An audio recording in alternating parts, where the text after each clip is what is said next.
disabled underdog pet rescue. Are you Lauren Brinkman? Please unmute and let me know.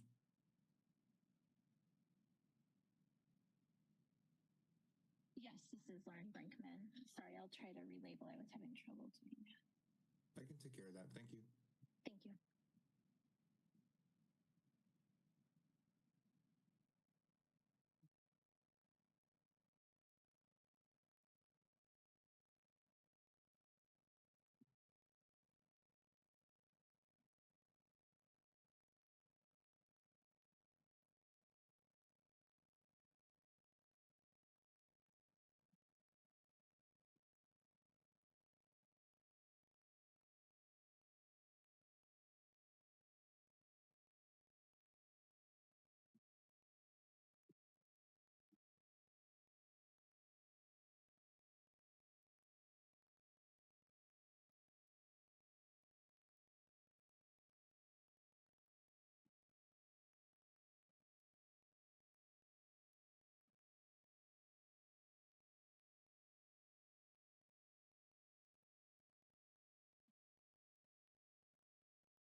Having come and gone, I will call to order the Common Council meeting of Tuesday, November 25th, 2025, and ask the clerk to please call the roll.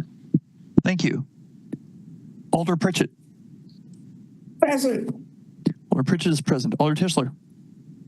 Oh, I'm here. Alder Tischler is present. Alder Verveer. We'll get back to Alder Verveer. President Vitiver. Here. President Vitiver is present. Alder Duncan. Here. Alder Duncan is present. Alder Evers. Here. Alder Evers is present. Alder Field. Here. Alder Field is present. Alder Figueroa Cole. Here. Alder Figueroa Cole is present. Alder Glenn is excused. Vice President Govindarajan. Here. Vice President Govindarajan is present. Alder Ugair. Present. Alder Ugair is present. Alder Harrington McKinney.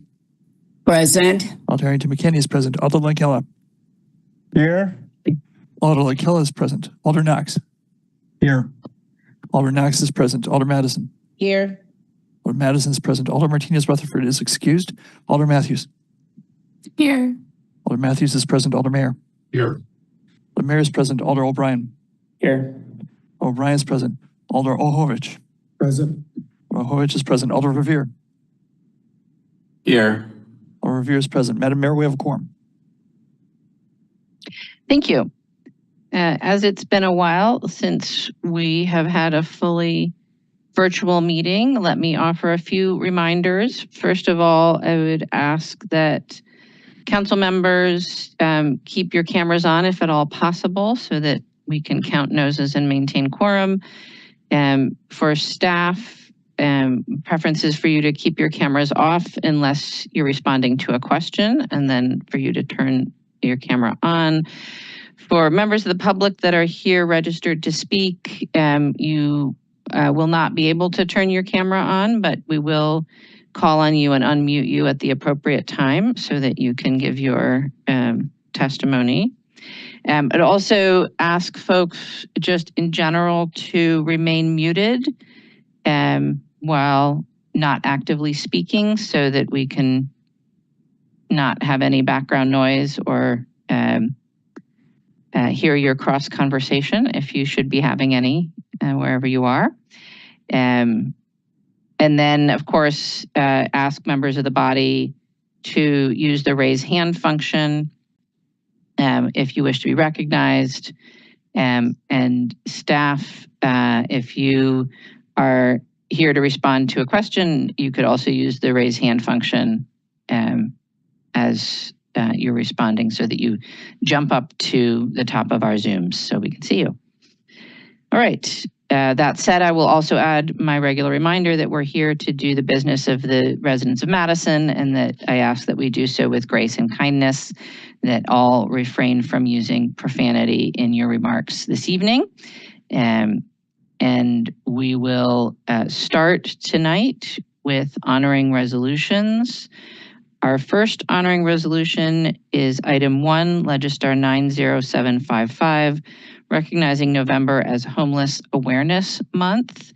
And this resolution will be read by Alders Figueroa Cole and Madison. Whoever would like to start, please go ahead. Thank you, Mayor. So whereas on a single night in January 2025, 790 people in Madison-Dane County were experiencing homelessness in shelters or on the streets.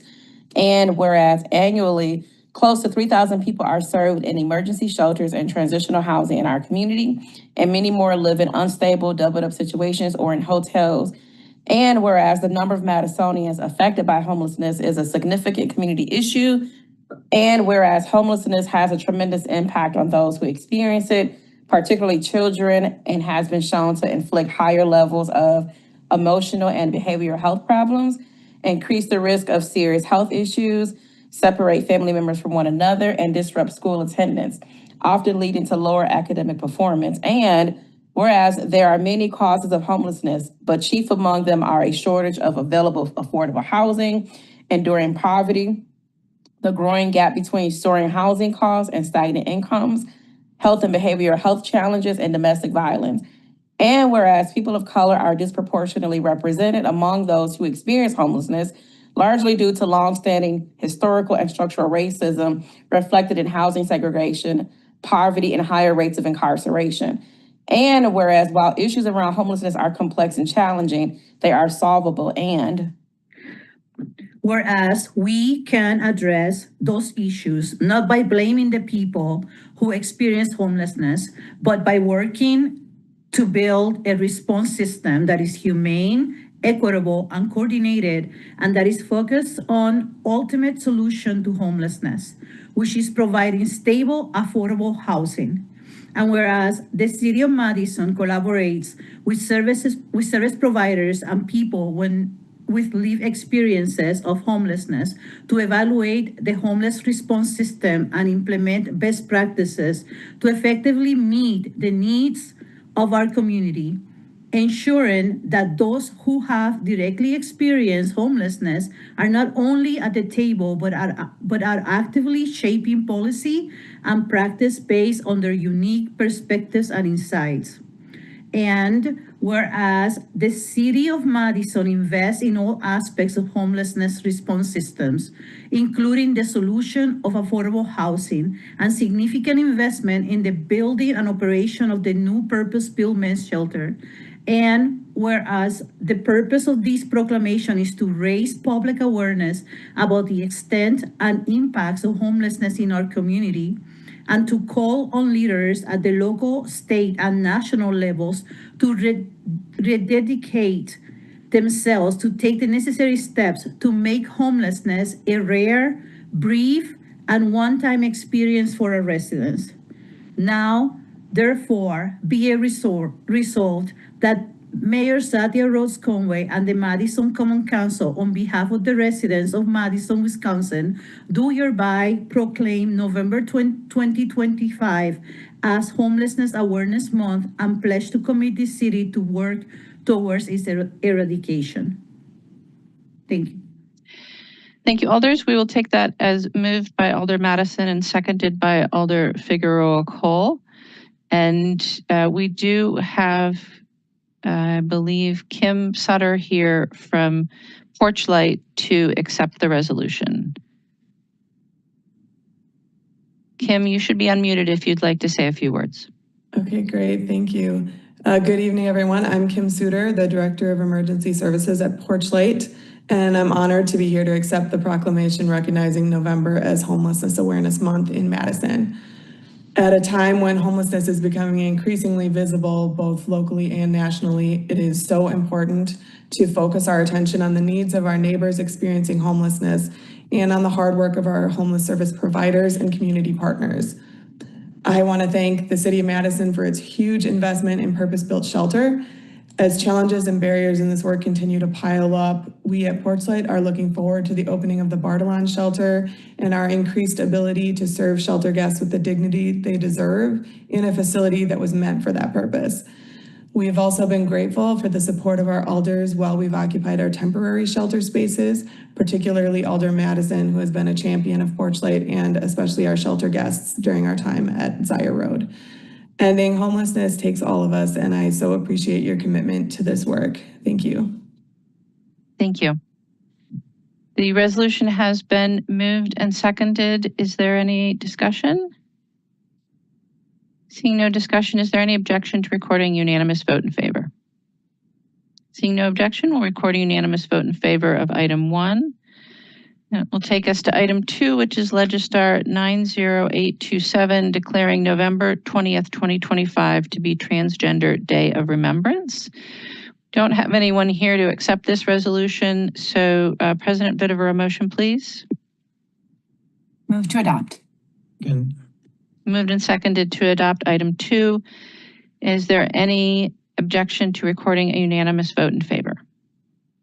Seeing no objection, we'll record a unanimous vote in favor of item 2. That will bring us to disclosures and recusals. Are there any disclosures or recusals on items on tonight's agenda? Alderfield? Thank you, Mayor. Disclosing for item 34, I work at UW-Madison, and that will not affect my vote on this item. Thank you, Alder. Are there any other disclosures or recusals on tonight's agenda?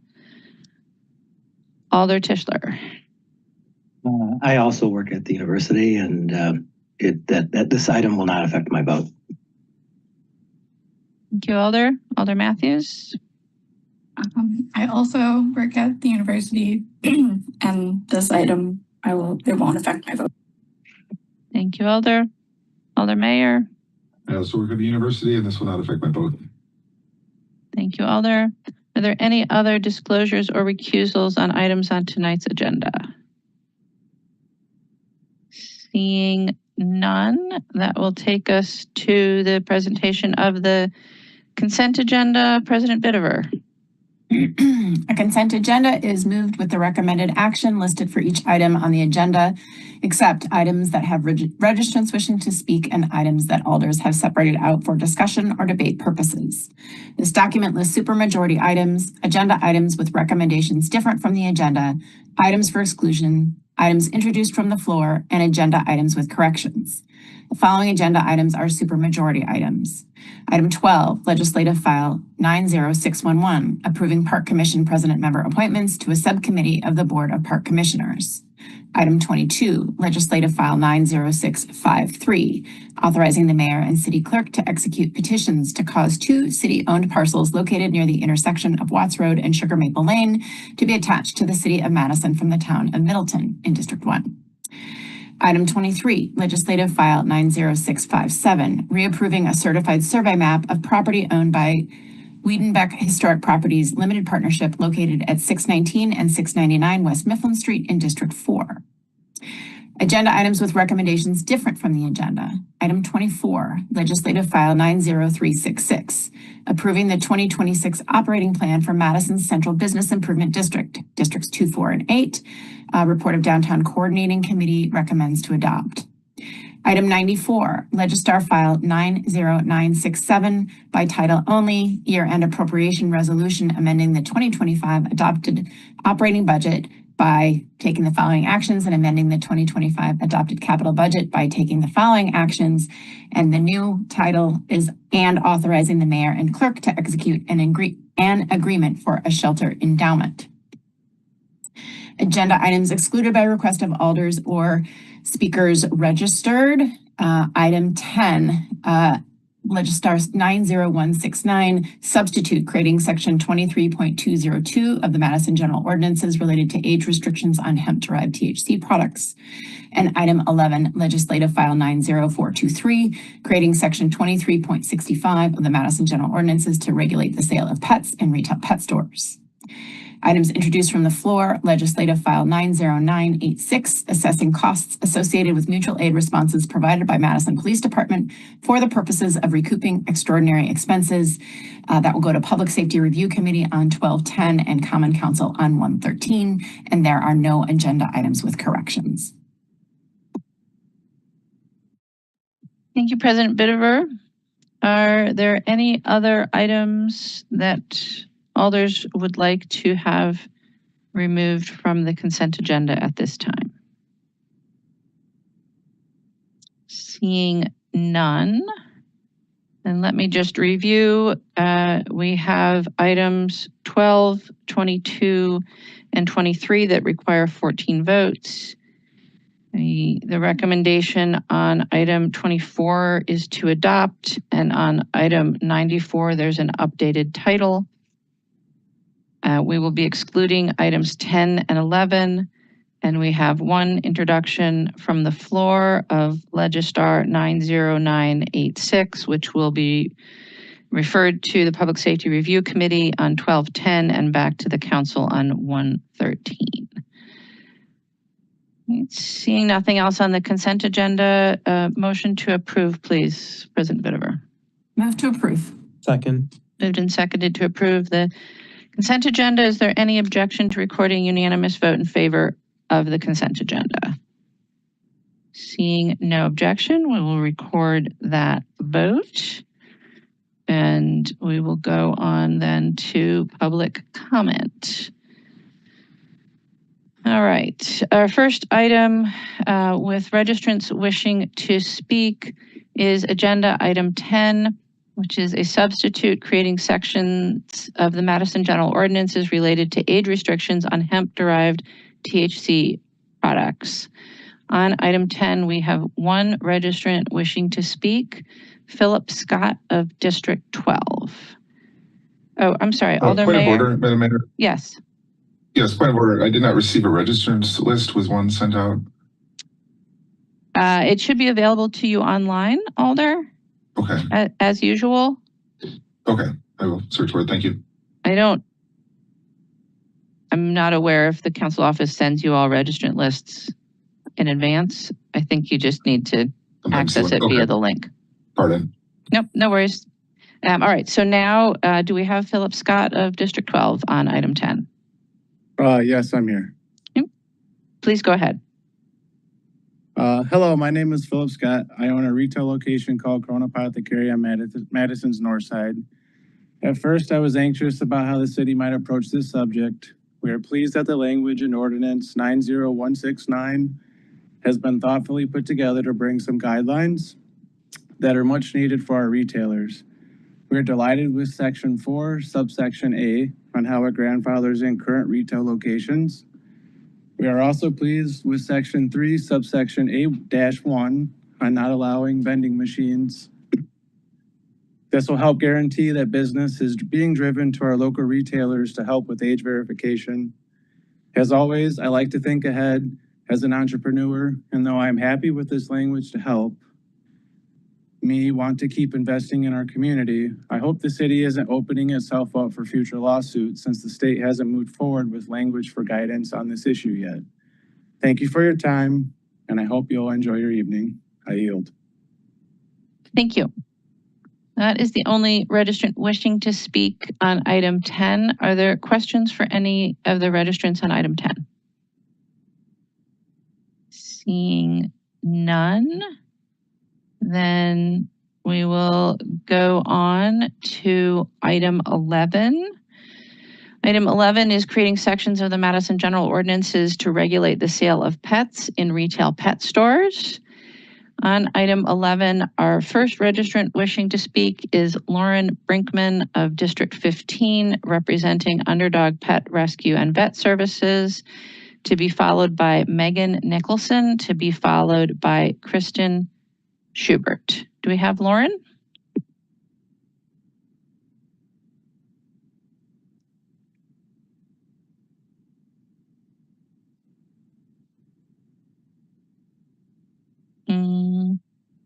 Hi, I'm not Lauren. I'm not the Lauren that you had called out, but I'm another Lauren who is registered to speak on this.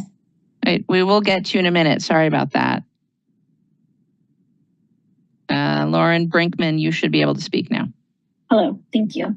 My name is Lauren Brinkman. I am the founder and director of Underdog Pet Rescue and Vet Services. I've been in the animal welfare industry for over 15 years, and I strongly support pet stores not selling animals in the city of Madison. There are plenty of rescue opportunities for people in our community to get anything from purebred to mixed breed dogs of all ages. And often animals that end up in these pet stores are sourced from backyard breeders or puppy mill situations, which are not only inhumane for the animals, but often a health risk. So I stand in support. Thank you.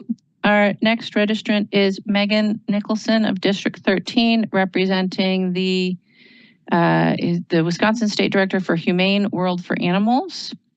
And Megan will be followed by Kristen Schubert and then by Lauren Calmet. Megan? Hi, good evening, council members. My name is Megan Nicholson. As a longtime resident of Madison and on behalf of Humane World for Animals and our supporters in Wisconsin, I'm here to urge you to pass Ordinance 90423, which would prevent the sale of dogs and cats in pet stores.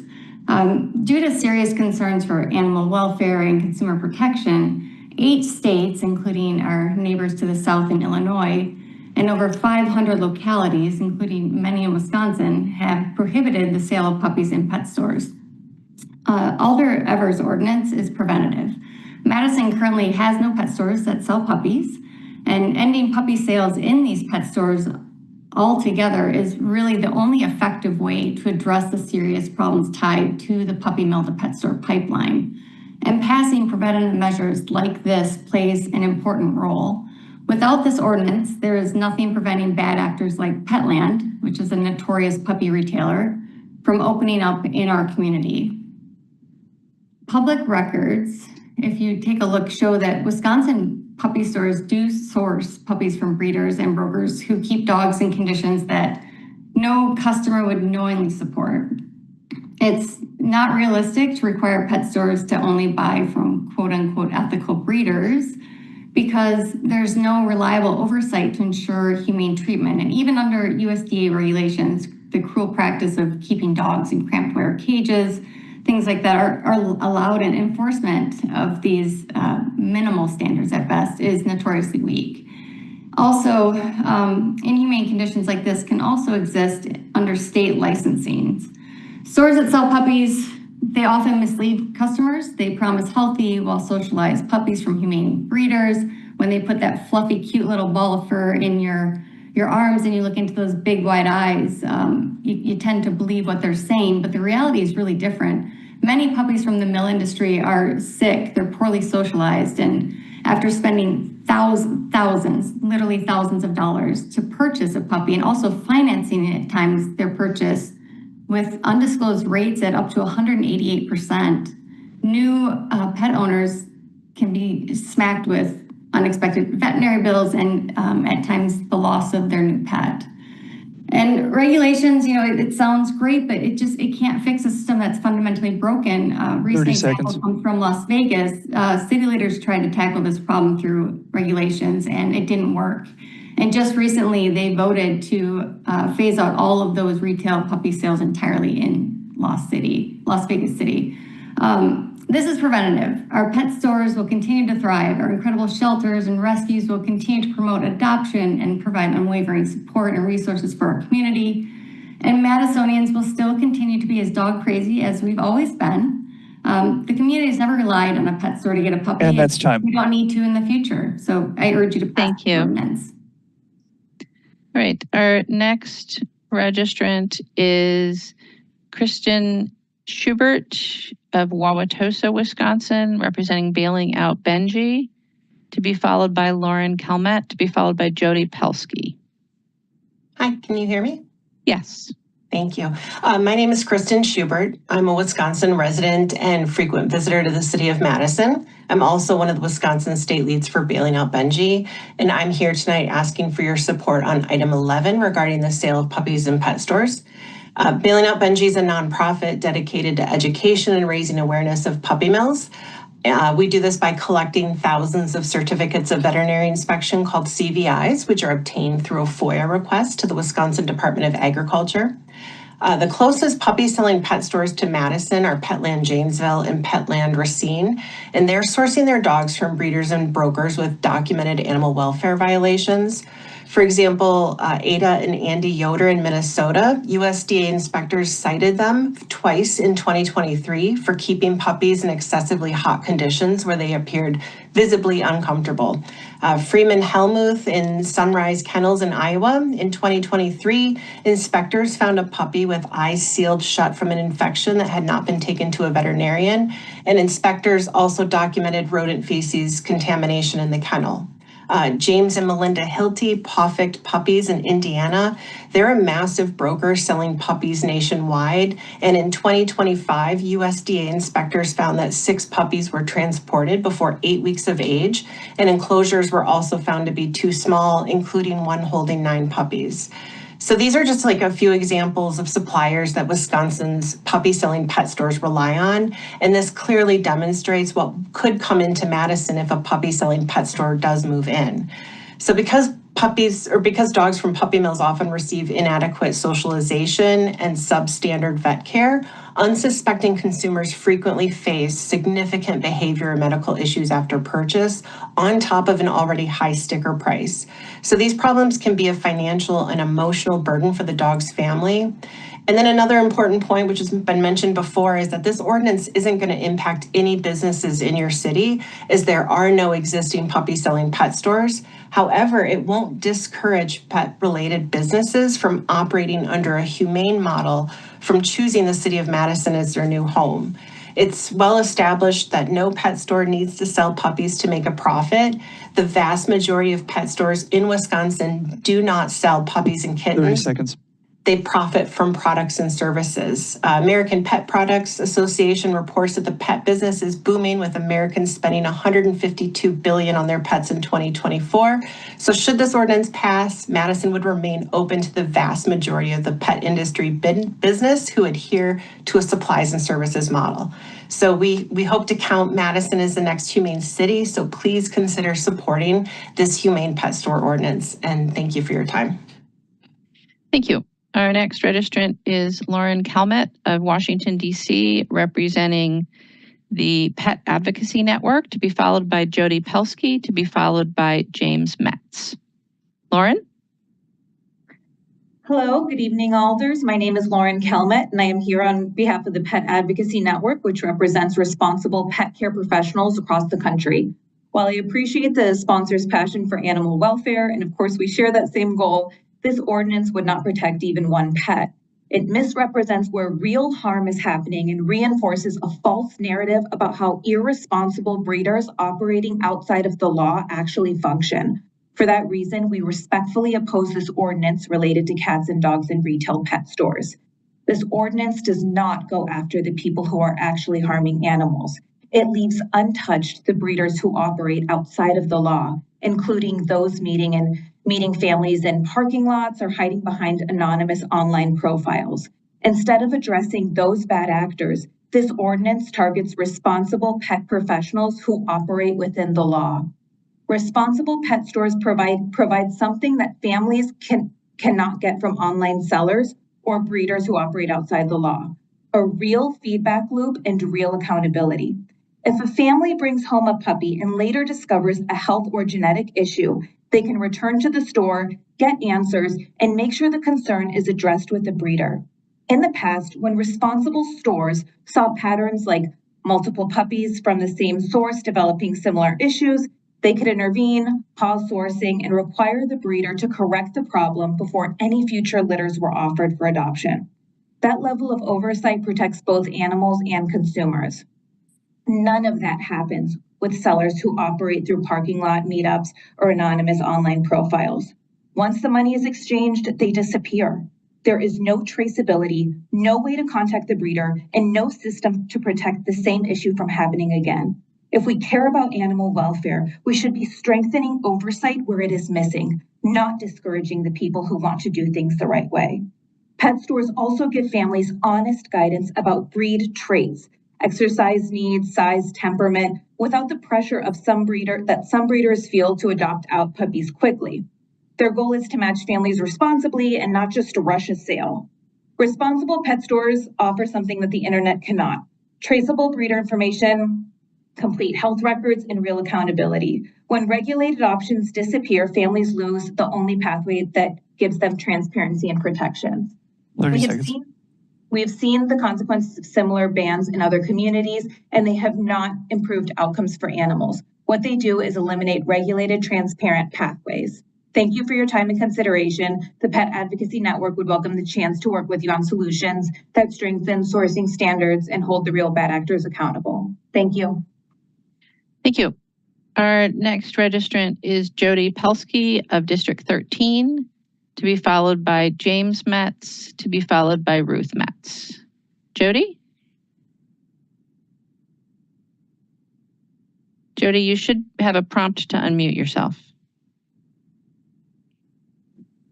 There we go. Now can you hear me? Yes. All right. Good evening and thank you for your time. My name is Jody Pelsky. I've lived in Madison for 15 years and I'm here tonight to ask the board to approve item 11, an ordinance that would prohibit pet stores in our community from selling puppy mill puppies and kitten mill kittens.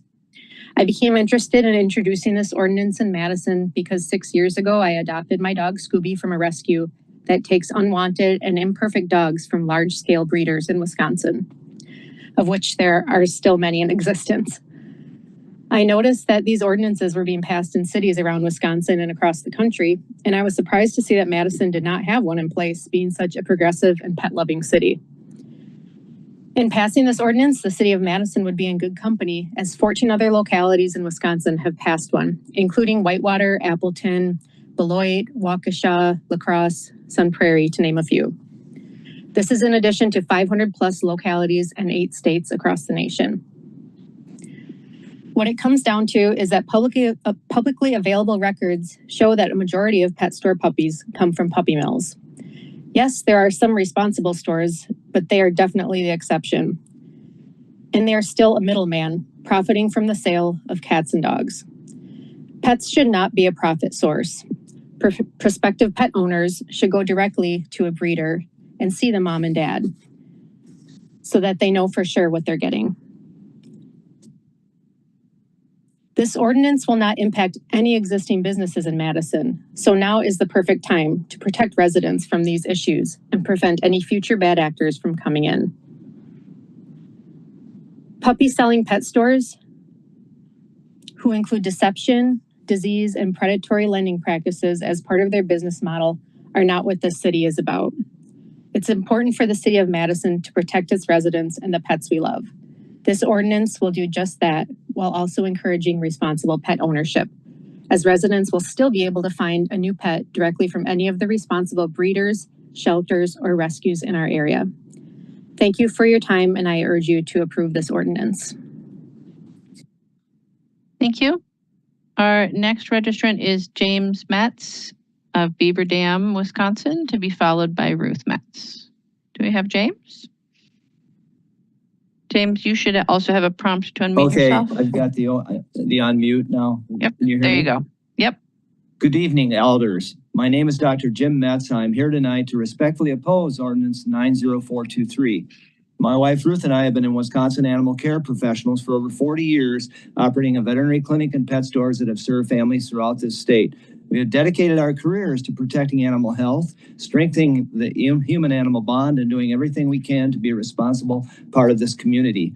As a veterinarian, I have treated the consequences of irresponsible breeding for decades. I have seen what poor genetics, improper care, and rush breeding decisions can do to a dog's health and to the emotional and financial well-being of the families who care for them.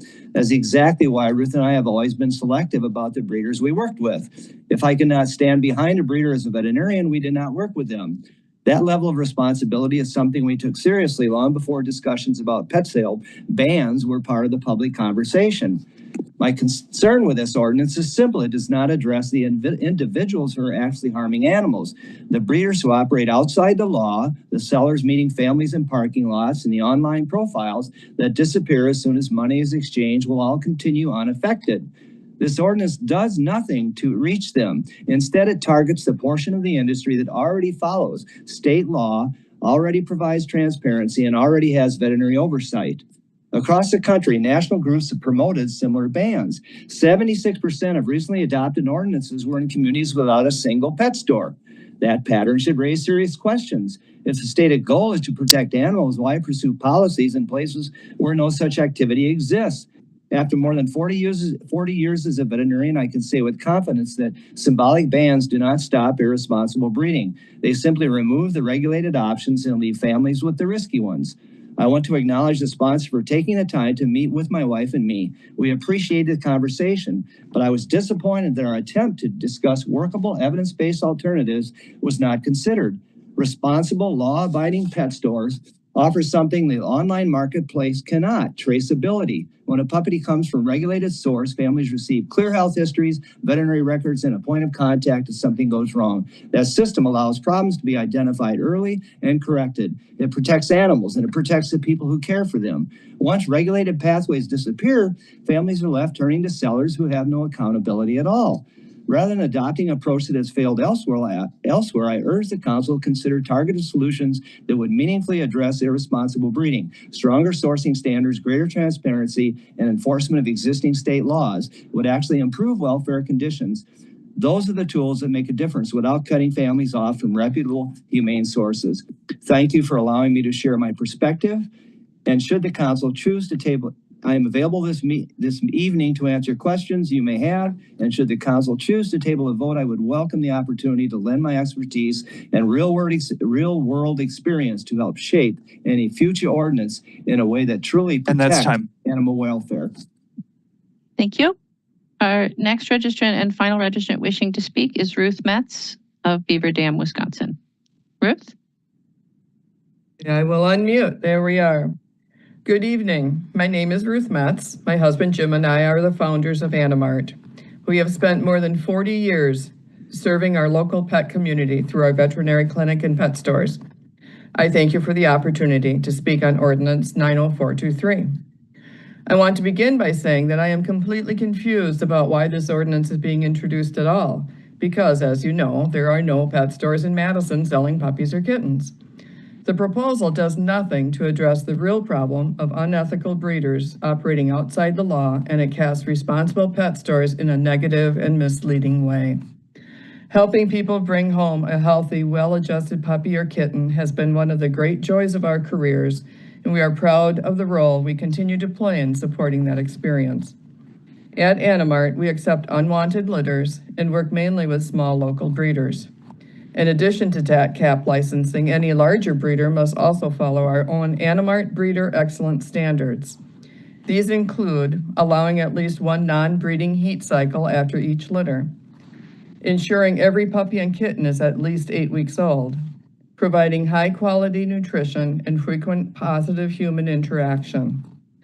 Each breeder must offer a meaningful health guarantee and allow our team of veterinarians and professionals to make unannounced visits at least once per year. We refuse to work with any breeder who sells to research facilities. They do not use cramped wire cages. These expectations create real accountability and protect both animals and families. It is also important to recognize the profound value of the human-animal bond. Companion animals support emotional well-being, help children develop empathy and confidence. Pets encourage daily activity and reduce loneliness for seniors. We all agree that irresponsible breeders must be stopped, but this ordinance will not stop them. The people who cut corners or hide behind anonymous online postings will continue untouched and become stronger. Meanwhile, the responsible pet stores that operate transparently and follow strict standards will be pushed away, leaving Madison residents with fewer protections and fewer trusted options. Reputable, humane pet stores are not the problem, but they can be part of the solution.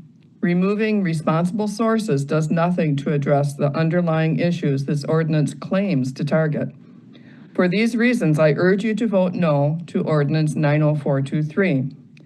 Before I close, I'd like to thank Alder Tag Evers for his time, and also thank Alders Sabrina Madison and Regina Vidaver, for talking with us and listening to our perspective.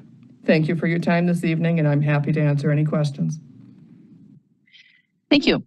That is the last of our registrants wishing to speak on item 11. Are there questions for any of the registrants? President Bidover? Yeah, I had a question for Lauren Calmet. Can we get Lauren Calmet back? Yep, go ahead, Alder. Thank you. So I have to say that I was trying to do some research to find out kind of what unintended consequences might be of these types of bans, as they've been very popular across the country with several, not just local communities doing it, but statewide as well. And honestly, I could find things essentially from the Humane Association and from your organization. And so neither of them seem to be unbiased. So I guess I'm just asking from your perspective, what are some of the unintended consequences of these types of bans? What has been seen in other localities or states that have enacted them? Absolutely, and thank you for the question. So if you want to see kind of a third-party explanation of what the fallout of efforts like this really look like, I would say look no further than the LA Times expose that they had done specifically on the impact of a ban like this in California to what real families had experienced with puppies. In the Attorney General in California had reported over a 350% increase in puppy scams. So people buying very sick dogs out of the back of a trunk in a parking lot of a supermarket, or going to people online who had kind of sketchy profiles on Craigslist. So that's really the issue, is that the demand doesn't go away, but when ordinances like this are passed, what happens is it really emboldens those bad actors on the internet or selling puppies on the side of the road. And as I said, the LA Times expose, which I'd be happy to provide a PDF version of, includes pages and pages and pages of the real life consequences of when this had been pursued in California. But there hasn't been any sort of so for example, we have the La Follette School of Public Affairs, who might, for example, do a study, really an unbiased assessment across the country, more than just one location. So you're not aware of anything of that nature, are you?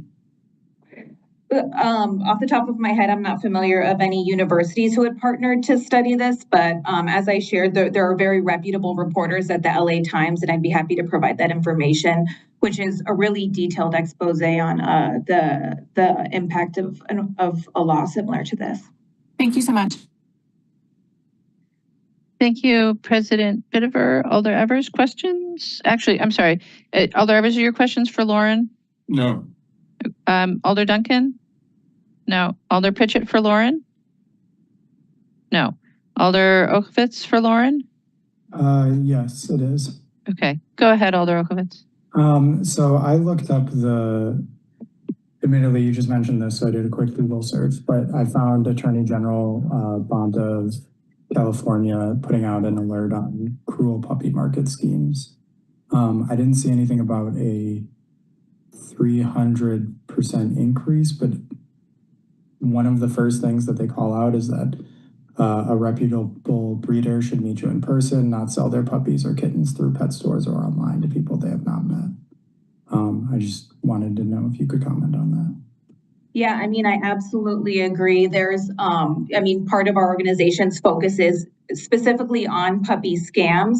And one thing that really helps perpetuates this flood of puppy scams that, the folks in California are really fighting to combat is that folks are no longer able to go to a store, talk to a professional like, Dr. Matz, and say, hey, I live in an apartment. I'd like to get this really big dog. They don't have somebody who can kind of talk them out of that situation or talk them through, what's best for their lifestyle. When they're meeting a lot of these breeders or even contacting them online, frankly, it's not quite an unbiased person that you can go to talk through your family's needs. Occasionally, some breeders just are kind of anxious to get puppies off their hands before they get too big. So there's definitely a huge issue there. The internet absolutely does play a central role in these puppy scams, and going somewhere in person to a store is a way that, folks can feel a little bit better about these decisions that they're making for their families. Okay, I just in case that wasn't clear, it specifically calls out that breeders, you shouldn't trust a breeder that's selling their puppies or kittens through pet stores. Thank you, Alder. Thank you. Alder Harrington McKinney, is it for Lauren? Yes, it is. Go ahead, Alder. Lauren, could you, and let me know if, because this forced me to really do some research, could you speak on the cities, states that have retracted, that went into a ban of selling pets within pet stores, but found that it did not work? Can you speak to those municipalities that have retracted such a ban? Yeah, so I can speak to, I had known that there was at least one municipality in Florida. It was kind of in the Tampa area. I don't remember exactly which one, but they had proposed this and then gone ahead and pulled back. I'd be happy to provide more information on that in writing. But as I shared, I mean, essentially, in any municipality where we've spoken with folks where they've kind of started to kind of tiptoe and step back, it's because of the concern about folks no longer having reputable lanes or reputable sources to go to for the dogs that they've been wanting to bring into their families. Yeah, although you muted yourself again. That's where I landed. I wanted to know which municipalities have instituted the ban and then found that it did not accomplish what was expected, and they were in the process of retracting it. And so those are the questions. So you're not able to address and answer that specific question that I have? Is that what I'm hearing? Correct, Alder. I'm happy to get you that information within the next hour, but no, I don't have that off the top of my head. Okay, thank you. I'm complete. Thank you, Alder. Alder Knox, is it for Lauren? Is she the person from the Pet Advocacy Network? Yes. Yes. Go ahead.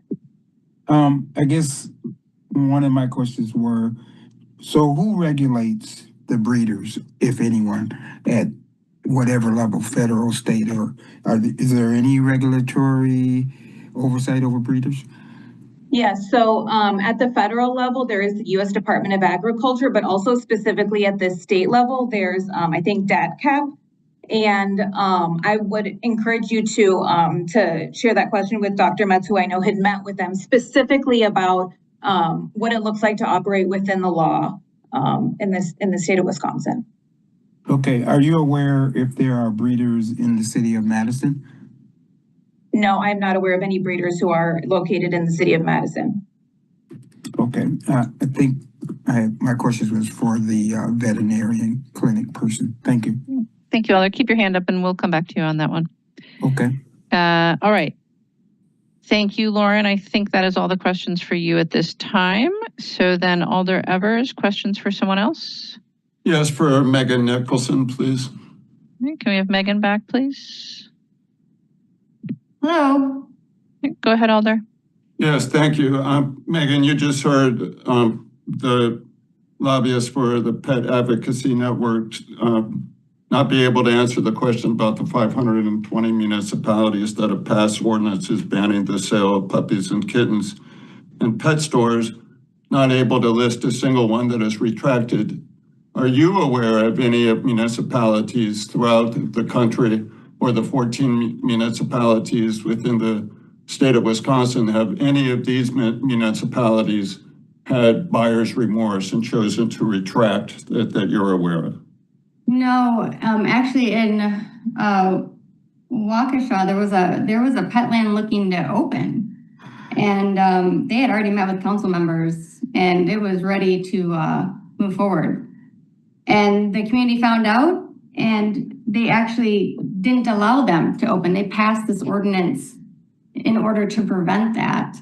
You know, it's interesting because this is kind of going down the path of saying we have pet stores here that sell puppies and this is going to limit everybody's choice in getting their dogs as they've relied on pet stores for puppies in the city. And that's simply not the case.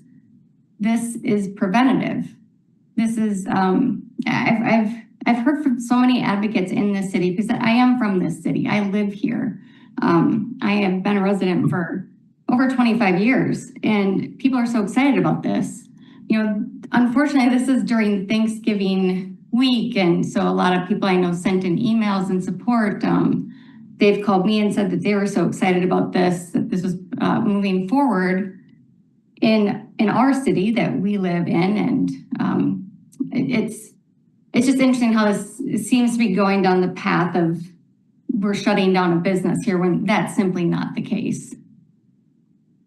Yes, and you mentioned Petland and Waukesha, that they were looking to open a store there. I think you also mentioned Petland operates a store south of here in Janesville. What can you tell us about Petland? And so Petland is notorious for purchasing puppies from really horrific breeders and brokers that really view these animals, and yes, they are kept in stack cages.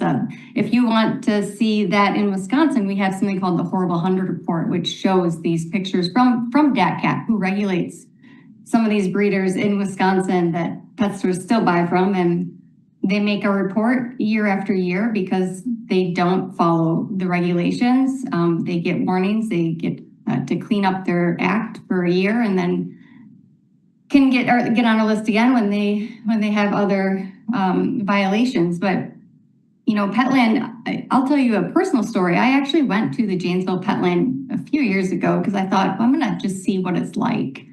And I stood in front of a cage that had a pug puppy in it, and on that pug puppy's kennel, behind the glass, it said, "I'm not available to be viewed right now," and that's because he had stitches on his belly. But I didn't ask about having to see that. I didn't ask to see that puppy. That puppy was brought out and put in my arms. No joke, literally put right in my hands. And I was led away to a little box. You know, they were throwing a ball. This puppy had a hernia. It should not have been out, not have been moving around like it was. They were trying to convince me this is the perfect dog for me. When I finally got them to take the puppy back and I walked down a little bit, there was a St. Bernard, much different dog. That dog also came out and I was told that was the dog for me. So when we talk about predatory sales and those types of pressure tactics, that is what these pet stores that sell puppies are known to do. And yes, people should be able to make their own decisions, but I'm telling you, when someone puts this living, adorable, fluffy little animal looking right up in those big puppy eyes in your hands, that's an emotional response. And that is much different than, let's say, walking into a furniture store and trying to be sold a kitchen table. So this is widely supported by this community, by the people who actually live here, work here. And so I really hope that this council sees that. Yes, I have a couple more questions, Megan, for you. You mentioned the USDA and DATCP and the difficulty for enforcement to be the solution to sourcing. I believe also in your testimony, your written testimony, you mentioned about how those measures have been attempted in other municipalities, particularly Las Vegas, that they tried a number of regulations meant for consumer protection and addressing ethical sourcing, and that, speaking of retracting, it was the city of Las Vegas that decided that did not work because, if I understand correctly, that those enforcement mechanisms were such that these corporate entities, these pet stores sourcing from large commercial breeders, were able to get around those regulations. Could you speak to that, the situation in Las Vegas, please? Right. So, the regulations, it sounds good. It looks good on paper. But the fact of the matter is that where these pet stores are sourcing pets, the dogs and cats, and mainly the puppies from, they are puppy mills. Even putting regulations on it, there are many times they can't be followed because there is no humane regulation of these are commercial breeders. We're talking about 300, 400 dogs in one area in stacked cages for their entire life. I mean, the regulations that we have set at the federal level are minimum at best. And breeders, you can go on to the AKC, and many of those breeders that are AKC certified will tell their people in their breeders not to sell to pet stores. A breeder who is responsible and ethical would never take their puppies and put them in a truck, ship them across state lines, and put them in a store where they have no daily oversight of those puppies and their condition, have no clue where their puppies end up. People that work in these pet stores are not experts on every single breed that is offered. If you go online and look at these stores that have these puppies, it is breed after breed after breed after breed. And if a responsible breeder, they're not a responsible breeder. We have breeders that will say, I would never sell to a pet store. So the regulations, it's not the fix. The fix is ordinances like this. And actually, because of these ordinances, the amount of dogs and puppies that are in mills in the States in the past 10 years has decreased because they're not being sourced by these pet stores. They are the main sourcer of these dogs from mills. Well, thank you, Megan. I have one last question. You mentioned online sources, and the argument from veterinarian Jim Metz and lobbyist Lauren Calmet was that if this ordinance is passed, that people desiring to purchase a puppy or kitten would be forced to deal with unscrupulous sellers and online operators. Can you speak to that this ordinance, if passed, is not forcing anybody to do any such thing? Yeah, again, the key here is this ordinance is preventative.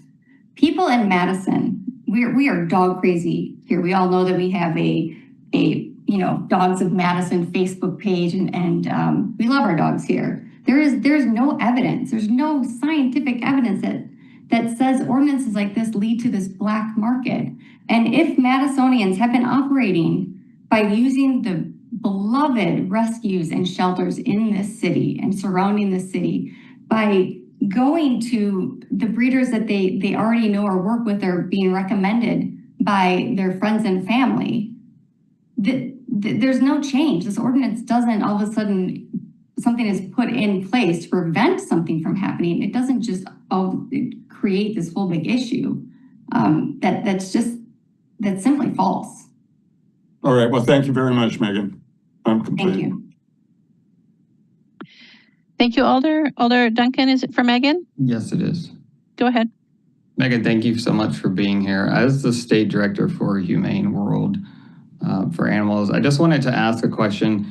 If we were to enhance this ordinance and add rabbits and guinea pigs, could you provide any types of information of how beneficial that might be for the city of Madison? I appreciate your question, Alder Duncan, and I guess my answer to that is, when this ordinance came about, it's been about a month that we've been working on this, and this wasn't brought up previously, and we've really been focused on the dogs and cats portion of this. And so asking us right now, also I'm not an expert, nor are we experts on guinea pigs and rabbits. There are others out there. So my response to that is that we're in the final stage of this ordinance, and I do believe the council has heard from a lot of constituents, a lot of people that you all represent that want to see this passed tonight. And should you want to work on something that involves other animals, that's definitely something that this council can look at later on. But right now, the thought of telling all of these citizens that even spent time on their holiday week to weigh in on this, that now we want to change it, I would just recommend passing this, and I'm happy to speak with you or connect you to groups in the future if you want to go down that path. So would you say that it wouldn't have any benefit whatsoever? I mean, I know that the city of Sun Prairie has an ordinance that has rabbits. I guess looking at it from the standpoint of humane and making sure that we're protecting animals, it sounds as though that you're saying that to have guinea pigs and rabbits added, it's a waste of time. I mean, it's kind of sad to hear that because I appreciate that, but I want to clarify, Alder let me finish my question first. Words in my mouth. Can I finish my question first, ma'am? Please let the Alder finish. Thank you. And then you'll have a chance to respond. I do have constituents that have asked to have guinea pigs added. So to state, because we're at the end game where from a legislative standpoint, until we vote, that's when the ordinance is actually the final version. Alder, a question though. Thoughts and opinions. And it sounds like you don't think it would be beneficial. So thank you. Yeah, so I never said I didn't think it'd be beneficial. I do, as someone who has had rabbits and guinea pigs growing up. They are amazing little animals.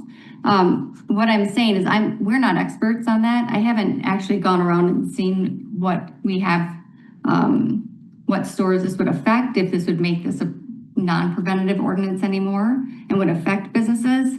I'm just learning about this recently. So again, I appreciate your concern. And I appreciate your constituents' concern and that they reached out on behalf of this. But what I'm saying is we have been working on this as far as cats and dogs. And our understanding and our preference is that we move this forward as Alder Evers had put forward. And if it is, as I offered, something that you want to look at, I'm happy to do that, but I need more time to research and understand what's going on in the city of Madison related to that issue. Thank you. Thank you, Alder. Alder Pritchett, is it for Megan? No. Alder Knox for Megan? No. Alder Harrington McKinney for Megan? Yes, it is. Go Thank ahead. you, Madam Mayor. So Megan, you made a statement that there have been a lot of pros supporting moving forward this amendment, but there's also been a lot of cons supporting against this movement. And so my and in the conversation, I heard predatory sales. And so I want to look back at Madison and have there been examples of pet stores in Madison. I understand this is preventative and you're working to make sure that this doesn't happen, but have there been instances in Madison that showed pet store owners who are violating and putting pets at risk? I think that's my question. So let me put that out there and let me have a response to that specifically. So are pet stores currently in Madison that are operating currently, correct? Correct. I mean, there are instances. Okay. So are there instances that your organization has spotted or identified that's happening currently in Madison, or is this just a preventative measure based upon what's happening in other municipalities and cities and states? Yeah, I appreciate your question. So currently we don't have any pet stores that sell puppies and kittens right now. So there haven't been reports of that I'm aware of, because it's not something our pet stores offer. And the pet stores that we do have in this city, like Bad Dog Frida, it's a Nutsy Mutsy and Crazy Cats, they are in support of this ordinance. And again, they don't sell puppies or kittens. It's not part of their business model. Does that answer your question? My understanding that, and correct me if I'm wrong, is that the pet stores in Madison and I don't know the list of how many in Madison, are they in support of this moving forward for Madison business owners, pet owners in Madison? Yes, yes. There was a letter that was sent out, that sign-on letter that was sent out, I believe last week, that had listed the pet stores that were in support, that are Madison-based and Madison-owned. And the community, very supportive in the community as well. And as well as the shelters and rescues like Dane County Humane and Underdog Who Spoke and Fetch, those and whatnot. Okay, I'll pass, Madam Mayor, because I've not done that kind of research, but that was a question that's lingering in my head, and I apologize that I don't have the answer to that question. I'm complete. Thank you, Alder. Let's see, Alder Okupitz, is it for Megan? It is. Go ahead. Megan, so some of the things I've been reading have said that banning pet stores is the first step to banning pet breeders or animal ownership outright. Could you just comment on, has your organization supported legislation that would ban animal breeding, or I guess specifically dog and cat breeding, or pet ownership? No, thank you for your question. And no, we do not support that. We actually do support responsible, ethical breeders. We have sheets on our website that talk about this issue. We're all big lovers of all animals, and majority of us do have pets. I have 2 dogs, a cat, a horse. My life is surrounded by pets, and we also offer free resources to help people look up responsible breeders and ask the questions that are important to ask. So yeah, we don't take a stance on saying breeders should not exist and there should be no dog breeders at all. That's not our stance whatsoever. But thank you for the question. Thank you. Thank you, Alder. I think that's it for you, Megan. Thank you. Alder Pritchett, question? Yes, my question is for the vet. That's Metz. Yes, Dr. Metz? Yes. I'm here. Go ahead, Alder. Yes, my question is this. How often do you or have you treated pets that are products of puppy mills? Well, that I think whenever you have a puppy, regardless of where it comes from, you may have that puppy that gets the sniffles or it gets diarrhea. So that's just normal for puppies. And I don't think that we encounter more than that, except in cases where we don't do business with that breeder because we find out through physical exams, which we do before we purchase the animal, that they maybe have some issues with conformation or with bones or many other things like that. So it's not unusual to have to treat any puppy. I asked that question because I'm looking at, what can we do to prevent? And here in Madison, we're looking at establishing or enacting an ordinance to prevent the sale of. Now, would it be prudent for me to ask the question, knowing that puppy mills exist throughout these United States, would it be prudent then for vets to become whistleblowers? And hold on a second. Become whistleblowers and inform animal welfare authorities about the sale of puppies from puppy mills, and look at perhaps establishing ordinances or laws then at the local and or state level. As I said, the vet is the first person that this person is going to bring his or her pet to. But instead of relying then on preventive measures from an ordinance such as the one we're looking at here in the Madison area, what can we do beforehand to cut off the sale of pets if local and state authorities established laws that prevented the sale of pets? Wouldn't this perhaps in some way, in some measure, cut off this pipeline? Well, if you say nothing, you're saying it's okay.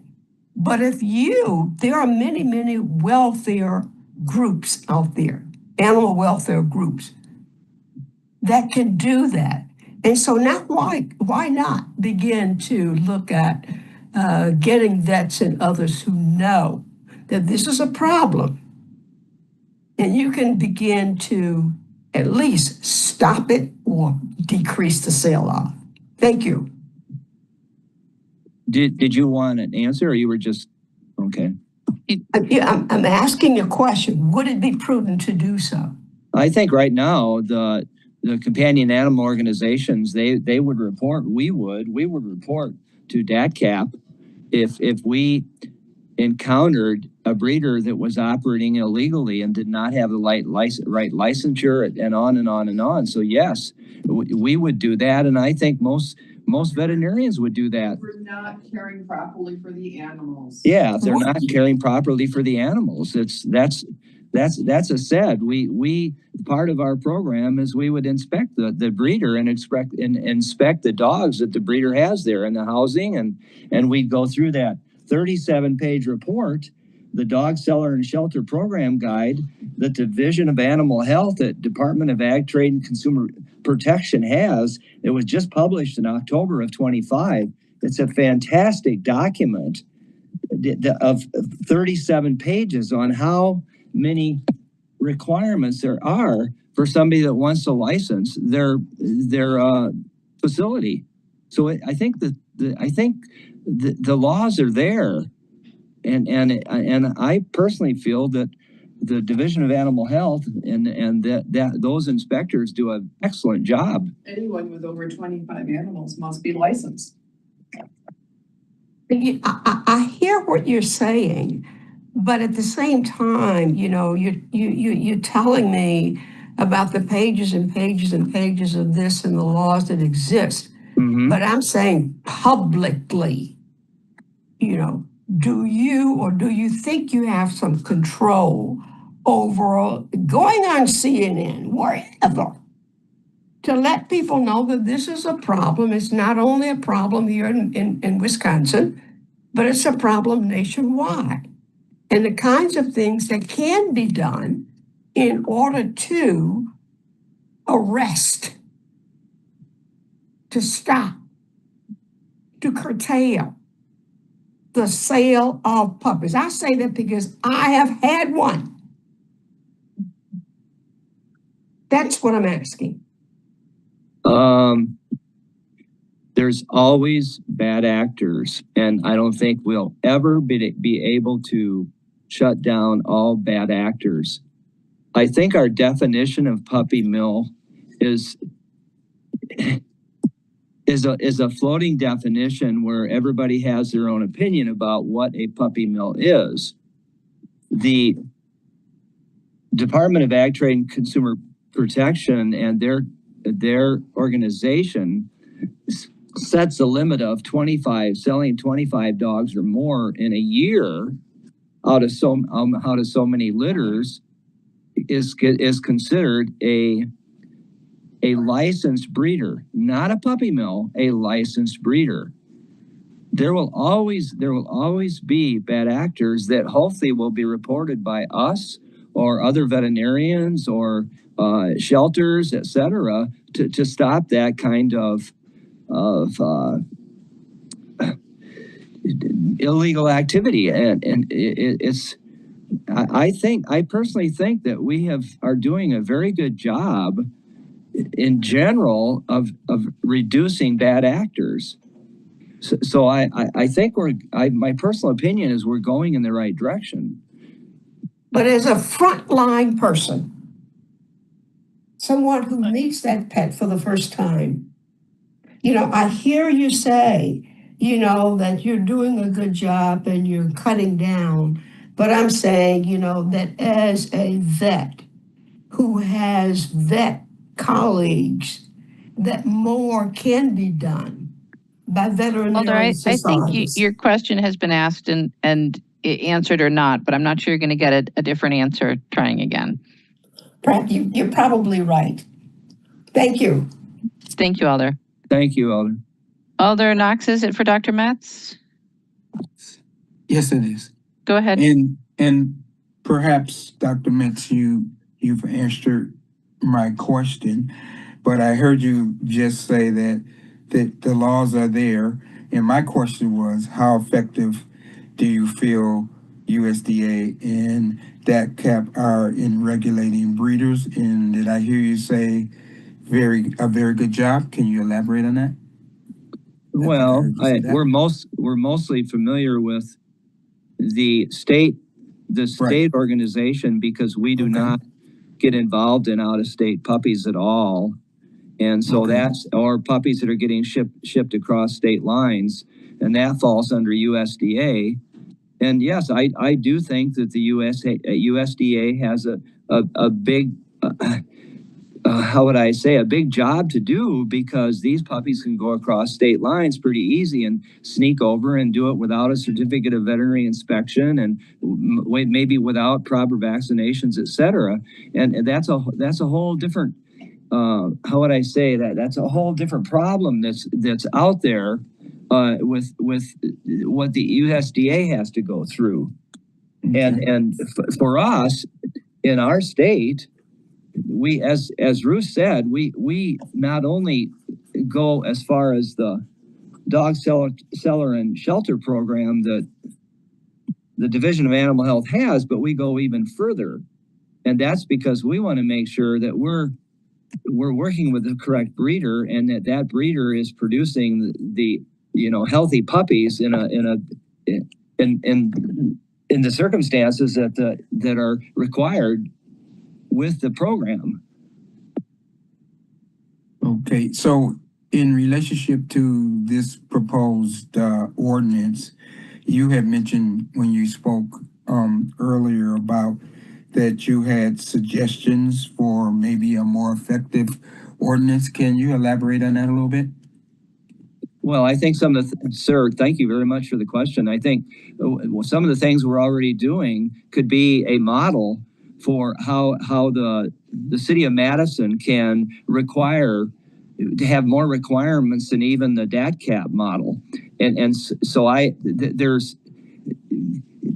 there's things that could be done in collaboration with people that really think that the human-animal bond is important, and that the consumers and the residents of Madison are intelligent enough to make a lot of those decisions themselves on where they want to source a dog or a puppy or a mixed breed that sometimes makes wonderful, wonderful pets.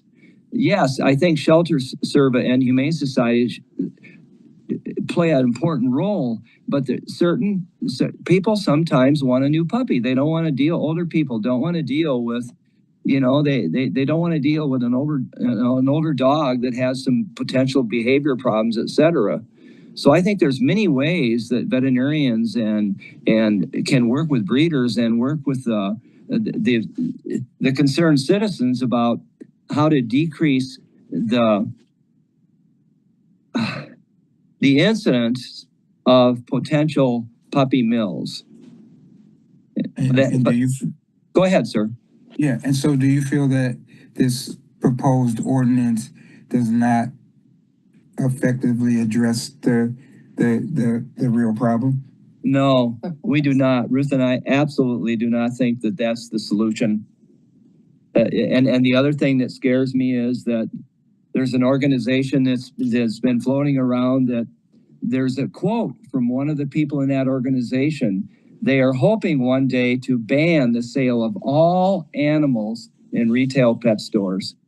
Now, what will that do with parents and their children who want to go to a pet store and look at different animals and decide whether they want a frog or a turtle or a bird or a guinea pig.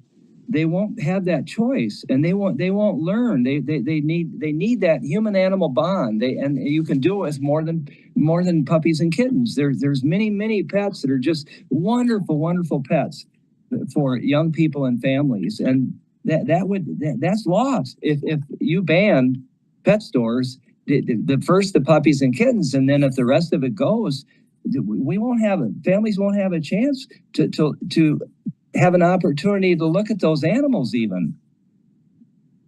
All right, thank you. Thank you, Alder. I think that's all the questions for you, Dr. Metz. Thank you. Alder Pritchett, did you have additional questions? Dr. Metz, have you heard this song? Another question for Dr. Metz. Can we have Dr. Metz back, please? Okay, hello. Sorry. That's all right. Just a quick aside, Dr. Metz. Okay. Have you ever heard of the song, How Much Is That Doggy in the Window? Yeah. Yes. I do hope that doggy's for sale. I'm suggesting that instead of putting forth a pet store as the place for a family to go and look at a pet, perhaps suggesting other places where they can encounter animals that perhaps they're interested in, instead of relying on a pet store. Thank you. Yeah. Thank you, Alder. Thank you, Dr. Metz. There wasn't really a question there. Okay. Can I just say one thing? Not without someone asking you a question. Sorry. Okay. No problem. All right. That, I believe, Alder Knox, additional questions? I would like Dr. Metz to be able to respond, if that's possible. Okay. That's all right. That's my question. What did you have to say, Dr. Metz? I thank you very much. All I was going to say is I think that we in our history and with our pet stores have been an example of how it can be done correctly, how it can be done right. We care deeply, our staff cares deeply about animals, and that includes making sure that the animal welfare is there and there's not abuses. So thank you. Thank you, Doctor. Thank you, Alder. I believe that is the end of questions on item 11. Okay. Seeing none, then that will finish off public comment for us. And we will go to item 10, which is Legistar 90169, a substitute creating sections of the Madison General Ordinances related to age restrictions on hemp-derived THC products. On item 10, President Vitiver, a motion, please. Move to adopt the substitute that is listed in body version 2. Second. Moved and seconded to adopt the substitute. Are there questions for staff on item 10? Alder Mayor. I believe this is the appropriate time that I need to move my alternate motion. It is not. It is not. Okay. Nope. Questions for staff? President Vitiver. Yeah, public health folks, if they could join us. Thank you. We have Ariel Smith here. Yeah, Ariel, could you just talk a little bit about who the partners were that were involved in developing both the city and the sister county ordinance and how long that has been in development? Yes, I can. We've had a variety of partners involved in the creation of this ordinance, including connecting with some retailers that we have worked with in the past. Both you, Alder Vitiver, and other alders who have been interested in this body of work, as well as some county board supervisors who have worked hard to ensure that there have been similar ordinance passed on the county side. as well as legal, city attorney, and corp counsel. Oh, I'm sorry. Yes, as well as corp counsel and the city attorney's office. And we've also connected with some folks in planning and economic development. So lots of team city collaboration. Great. And then can you talk a little bit about why we're choosing 21 as the age for age-restricted sales? Yes, I can. So we're choosing the age of 21 for age-restricted sales to best align with both practices that occur right now for regulated sales of tobacco products, as well as regulated sales for alcohol products. It is also becoming the practice for states that have self-regulated marijuana to also align with 21 for practices. So also hoping to kind of lay some groundwork for any potential future that marijuana legislation could have here. And the county has already passed their age restriction at 21, is that correct? Correct, last week. Wonderful. And then can you speak to the portion of the ordinance that is designed to restrict where products can be placed in stores and the challenges of managing a product that is delivered in so many different mechanisms? Yes, I can. So I would say the purpose of how we have the language currently around display and location rules are essentially to create some guardrails. One, for product display restrictions, and two, related to kind of the location buffers for youth serving organizations. For us, the way that we look at these products, currently we're looking at them in two different ways. Aligning what we consider to be our consumable or edible products to align more with our tobacco regulations, just due to the way in which they're produced. They function similarly to tobacco or nicotine products in terms of the intoxicating or psychoactive substances. And so hoping to align there with the age restrictions, the requirement of age verification process, and ensuring that those products are not self-service items when being able to be purchased. Similarly, when we look at beverages that contain THC, we're hoping to align those with alcohol retail regulations. And so similarly, again, there's that age restricted sale of 21, strict age verification for alcohol sales, prohibition of self-service, and also ensuring that those products are stored in a way that can be controlled by a retailer. So often that's stored in coolers or behind counters where folks have to ask for access before they're able to purchase. And in the time that this ordinance has been under development, which, as you alluded to, has been quite a while and obviously has been part of the public process for quite a while, aside from the alders that have been on the committees that have considered this ordinance, have other alders come to you with questions, concerns, ideas through this process? Yes, a few alders, and I apologize that I don't have a line list of who has reached out, so I don't want to miss anyone. But quite a few folks have had questions. I think most of the questions, both from the city and the county side, have been around why 21, kind of what data and evidence do we have to support that? What will that look like from a public health regulatory process, as well as concerns about how we're ensuring to not over-criminalize use for youth under 21. And just because the Alder Mayor, I know, is interested in putting forward an amendment, is Alder Mayor one of the folks that has come to you with questions or ideas? No. Thank you. Thank you, President Vitiver. Questions, Alder Figueroa Cole? Thank you, Mayor. Ariel, a few months ago, we had a discussion in regards to creating an overlay for sales for alcohol, and we discovered that there's a statute that kind of dictates where the locations that we should be avoiding to sell alcohol, and also discovered that we kind of not really follow that. So to really create an overlay right now is kind of an issue with the precedence of having to grandfather so many of these groups, even knowing that perhaps it's not the best thing that we should have done. But at this point, it's like how do you actually start fixing that? So what do you say to people that have concerns about the language that we put in here for proximity to specific areas on the city for a product that is pretty new in the market, that we are not really, we know that the effects of these are pretty negative, but we don't know the scope of that at the moment. What would you say to people that are on the fence about the proximity about the language about proximity?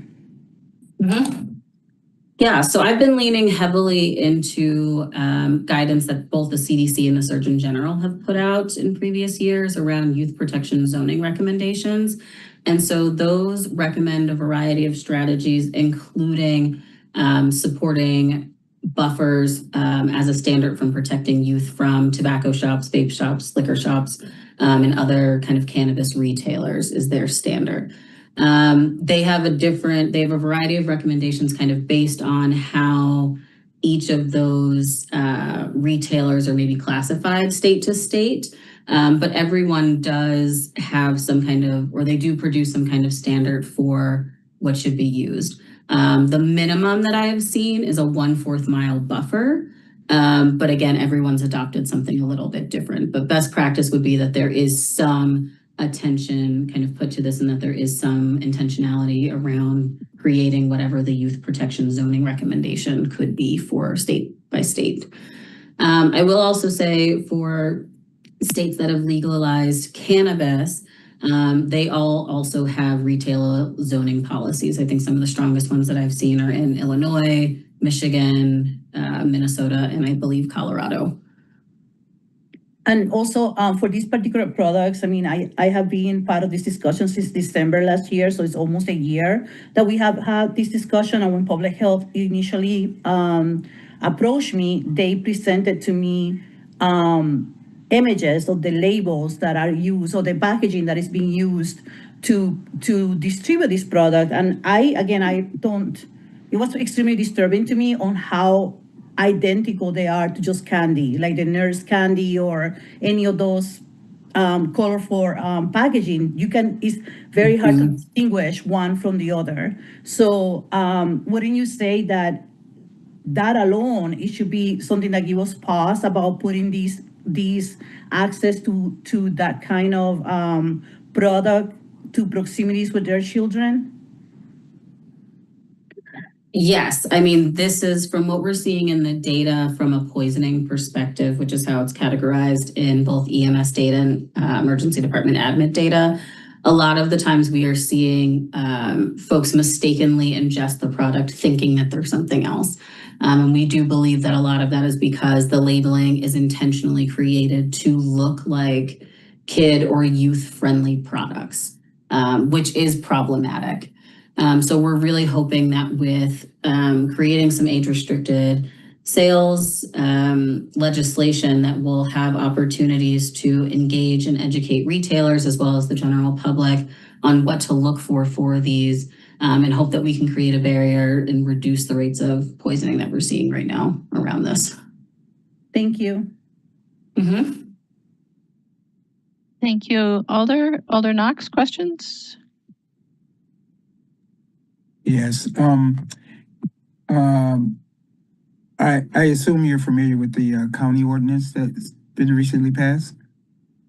Okay. So my question is, wouldn't the county ordinance suffice for any of these sales activities in the city?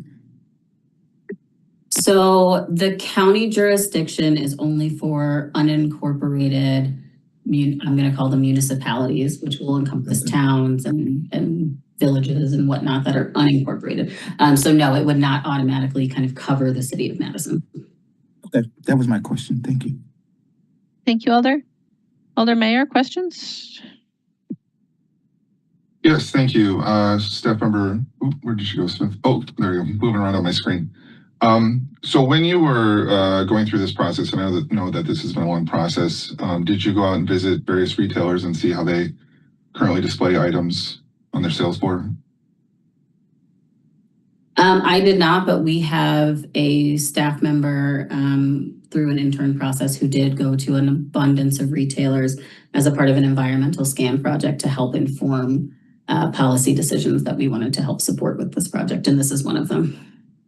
Great. And just as a, to a question, I'm grateful that I had talked to Alder Vitever earlier about a change to the original amendment or original ordinance, which would have banned any storage of products out on the sales floor, drinkable beverage items, since a lot of retailers have limited cooler space.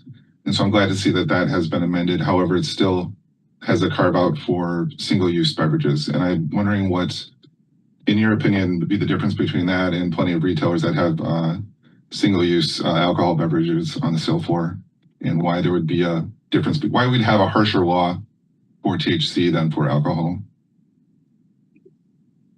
Sure. I'm not as familiar with the specificities of what allows for single-use alcohol products to be on the floor, just because we don't regulate alcohol. But we've done a lot of research into this to try to best inform the policy recommendation here.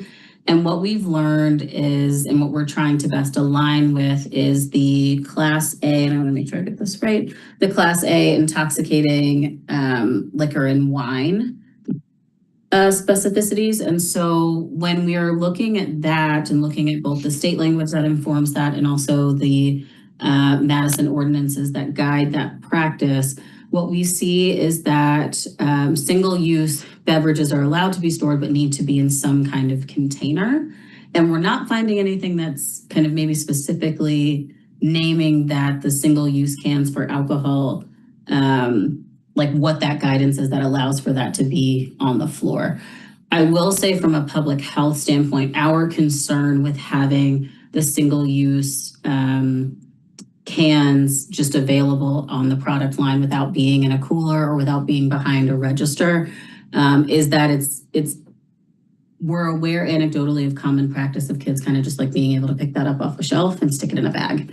And so similar to alcohol, we want to encourage retailers to have eyes on the place where these are available so that they can best support and uphold what we're hoping will go forth in the ordinances, which is ensuring that they are checking for ID and that they are verifying age before sales. So that's really our public health biggest concern is we tend to see that the age verification doesn't happen as frequently when those products are single use and on the floor. But again, I can't speak to kind of why that is allowed for alcohol because we've had a hard time tracking down kind of what allows that for alcohol licensing. Sure, that's right. I appreciate that a lot of different people have been working on this. So the question was in the earlier, I can't find it right now, but in an earlier I'd seen in the whereas clauses cited a number of EMS calls, especially for children. And I wondered if you have any breakdown of if those products were procured either from a retailer by someone under 21 or if they were gotten from another source, either from a parent or from an older person. Do you have that level of breakdown? I don't have it on hand. I could do some digging to see if that's something we could break down. I don't think it's something we do organically, but I can say based on what I've been privy to and know about the data, I would say we've seen both of those instances. We've seen where folks have maybe admitted to their EMS provider or in the emergency department that a friend bought it for them just because they're usually trying to ask questions about what did you consume. And we've also unfortunately seen some cases where parents or adults in the home have purchased a product for their own use, and unfortunately children have gotten into it because there's maybe not safe storage practices or just easy access in the home. Sure. Thank you. My final question is about the quarter mile portion of the ordinance, and I appreciate you saying that that's a bit of an arbitrary thing that's different in different municipalities, but here we're choosing quarter mile. Are you aware of any map that's been made that shows what parts of the city would be excluded from this retail use based on that quarter mile? I am not. Okay. I am not. Okay. All right. Thank you. That's all. Mm-hmm. Thank you, Alder. Alder Okowitz, questions? My question was regarding the map, but it's been answered. Thank you. Thank you, Alder. President Vitever, questions? Yeah, I was wondering if Attorney Zillaby could maybe answer the questions around the compatibility between this ordinance and current alcohol regulations, if she's available. Or maybe Attorney McReynolds if Alder Zellavi isn't available. I'm sorry, Attorney. I said Alder. Yeah, I'm not sure she wants that promotion. The only attorney I see is Attorney Haas. Okay, great. Attorney Haas.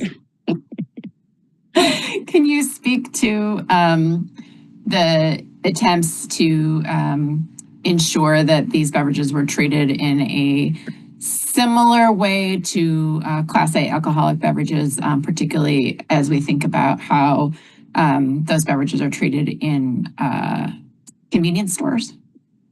Unfortunately, I don't think I have a very specific answer on that. Attorney Zellavi is out of the state. I could try to round up Attorney McReynolds, but I haven't really been involved in the drafting of this ordinance. So I'm not sure I can give you much of a solid answer on that. Okay, thank you. Alder, I was looking if there was anybody from the clerk's office that might be able to speak to it either, but I suspect then when we get to discussion, it's possible that certain alders that have a lot of experience with ALRC might be able to at least talk about the subject. Alder Knox, additional questions? Yes, for staff. Go ahead. I guess I've been intrigued by, I guess they have this section in here about the retailer location. And I would ask I guess the only thing I could say is I grew up in Milwaukee. They have a lot of bars just about on whatever corner. And so I'm interested in any kind of research that suggests because you have an outlet selling things that are not for minors, that the proximity of schools, playgrounds, all of that leads to an increase in use of those products by youth. Does anybody have any research on that? Because when I grew up, we just knew that's not the place you go. You pass the liquor store, you pass the tavern, whatever. And those end products in the store that are also limited to only adults. So is there research that suggests that's a factor in increased use for young people? So I think there's a variety of data that draws inference to accessibility and correlation between accessibility and increasing rates of use. But I want to be careful because I don't think that there's causality there, which it sounds like is maybe your question. So there's not going to be strong data around causality, but I think we definitely see patterns where we might have a cluster of substance use type retailers and potentially increased calls for EMS service in that geographic area. And so, like I said, I want to be careful with my words and say, we can't prove any causality that, just because you have a store here means you're going to experience this. But our public health stance on this is more related to trying to be intentional in our reduction of access to the means. And so, again, this legislation in and of itself of asking for age-restricted sales is one of those strategies, and also being intentional about where businesses operate and how they operate are also those additional strategies. So are you saying there's a correlation, not a cause? Is that what you're pretty much saying? Yes, that is what I'm saying. Okay. So how do you determine the specific quarter mile, so many feet? Is that something that you got from some other, parallel type ordinances, or how do you determine what is a appropriate distance for that? Sure. So I can speak to our recommendation, but it may be more appropriate for the authors to speak to maybe their rationale as to why they decided to go with our recommendation. But as I mentioned, youth protection zoning recommendations come often from CDC and Surgeon General. And so we both looked at those recommendations as well as what other states have adopted. And we would say that the 1/4 mile is also, like, I would say, the minimum we've seen, as well as what has been most widely adopted. So that's what formed our support for that recommendation. Thank you. Thank you, Alder. I have no other alders in queue with questions for staff. So this has been moved and seconded. Is there discussion? Alder Mayor. I would like to move my alternate motion. Alder Mayor will move an alternate. Is there a second? I'll second. So it's been moved and seconded. Alder Mayor, will you speak to the alternate? Yes, thank you. So I've done a lot of research talking to retailers in my district over the last couple of weeks with this last few weeks regarding this ordinance. I think the first portion of it, the 21-year age limit, is pretty fine. Most of the retailers I talked to assumed that it was 21 already. They didn't realize there wasn't a state limit, especially I think since some of the products they get from out of state are already labeled that way. So that's fine. The other two I have some issue with. The second portion of the ordinance talks about restricting floor displays and how certain products are shown. I appreciate Alder Vitever listening to me when I suggested that it was a little too restrictive at first, where we have a lot of retailers that don't have room in their cooler space and they store products on the floor. That's true for alcohol in a lot of retailer spaces too. However, there are other ways that things are displayed that aren't taken into account. And I wonder right now if Chief Christensen, or Clerk Christensen rather, if you have the photos that I'd sent to you, that little collage, if you're able to share that. Yeah, sure, just a moment. Thank you.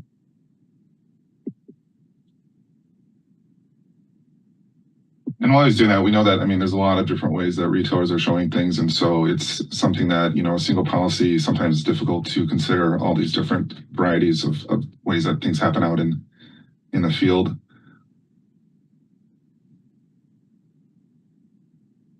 All right, so I had four things here to show from 3 different stores. So besides, you know, our single-use beverages that we often think of, there's also, if you see in the upper left corner, there's something that's kind of a liquor analog or a liquor replacement. And these are THC spirits that people use in mixed drinks that are dosage. They sort of like this. They don't have boxes.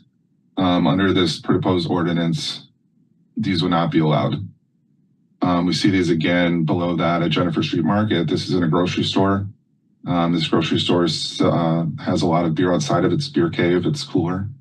And they're displayed in a way that they're set apart from the rest of the groceries, but they're still out on that floor. I also wanted to share in the middle from Willie Street Co-op. This is the current end cap that has a lot of THC beverages. There's a number of single-use ones. THC beverages are not the same as alcohol. When somebody goes to buy a 6-pack of beer, they might consume 1, 2, 3, 4 at once in a sitting, but usually these beverages are 1 at a time, maybe 2. And they're often priced that way. So you'll find 4-packs are $30 or more at times. And that's why people often just get 1. Speaking to some of the retailers, a lot of the people that have come in there just do it for 1. It's a one-off thing. And often it's a surrogate for alcohol or replacement for alcohol that a lot of people use. And I think in a lot of harm reduction discussions, it's a better alternative. In fact, I've spoken to some bar owners who think that the reason that their business is down is because people are staying at home and doing this instead of out drinking alcohol, which I think we agree is a different level of harm. And the last thing I want to show here on the bottom right was just an example at Jennifer Street Market where they have single cans of beer out for sale individually. They're not packaged. So a problem here we have is that this ordinance proposes to restrict THC at a higher degree than it does alcohol. And I don't think that makes sense to have something that's so incongruous. You can take this one down, and then if you have the other one. So regarding this map, this 1/4 mile distance, I mapped out in my district what the impact of that would be. And this would effectively be a complete ban on any new retail in my district. I would ask all the other alders to consider if they've looked at their district on what impact this might have. It's effectively a ban, it's prohibition. it has an inadvertent act of becoming protectionist, protecting existing retailers from any new retailers opening up. That prevents competition, which is healthy in a marketplace. And it just is sort of an arbitrary limit. We also have, the issue of, sorry, I'm losing my train of thought here. That, it's, sorry, lost it. I come back. Well, it's something to consider what this distance is, what it does, and how it affects retailers in our neighborhood. And I'm afraid that, a lot of them haven't been able to engage with this and how things go forward. And also the fact that, we don't know what's happening at the federal level. This federal ban came quite out of nowhere once this ordinance was already started underway. And we may have state things that come up in the meantime. But I would just really ask you to consider, what your districts are like, what your retailers are like, and what sort of troubles they might face from this ordinance. So thank you. Oh, and so sorry, just in summary, what my alternative ordinance does is simply takes out those two items, the restrictions on showing things on the floor and then the quarter-mile distance. Thank you. Thank you, Alder. Discussion on the mayor alternate, President Vitiver. Just that recognizing that this is a new product, right? It is not new to most people to having THC available to them at a regular time. And so as we're talking about new products coming on board, it is an opportunity to think through how we want them to be integrated into our community. Obviously, alcohol has a very long history in our community of use and quite very heavily culturally engaged in our community. It is not the case with these items. And so thinking through how we actually want them to go going forward. So this is really an opportunity to make those decisions in a prospective manner. Just a note that while Alder Mayor did mention that this would essentially be a prohibition on new businesses, it was noteworthy that he did not mention how many businesses are already selling it. And so therefore, I can't tell from the map what the density is of existing sources and whether there's already a saturation of the market. And I personally haven't done that research, so I don't know. Thank you, Alder. There further discussion on the mayor alt? Alder Mayor for the second time. Thank you. I remembered my two other points with this were that, oh my God, I forgot them again. This is a lot easier when we're in person, I think. This is fun doing the Zoom meeting, but it's fun being all in the same room. There had been an idea in the past that, we could have the ALRC regulate these kind of things. I think that's something that I would be very amenable to. I think the ALRC looks at businesses at a case-by-case basis. I fear that this quarter-mile prohibition is more ham-fisted and doesn't really respect what an individual business is trying to do, what its actual surroundings are, what it's close to. I think that looking at them and judging them on their merits rather than that distance is something that's more fair.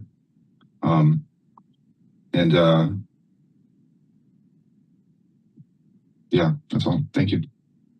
Thank you, Alder. Alder Pritchett. Now, Alder Mayor, is it possible that we know that there's a history as far as alcohol sales is concerned, in Madison as well as in the state. But we also know that here in the state, THC cannabis products are still considered to be illegal. Would it be fair to say then that we don't have a history with respect to what this particular product will do? Meaning, you can go to Walmart, wherever, and you can purchase, Tylenol, whatever, without a prescription. Now, being in the medical field, I know that cannabis THC products has and works differently, on youth as opposed to adults. And it's a drug. It's a drug, just like cigarettes. It's a drug.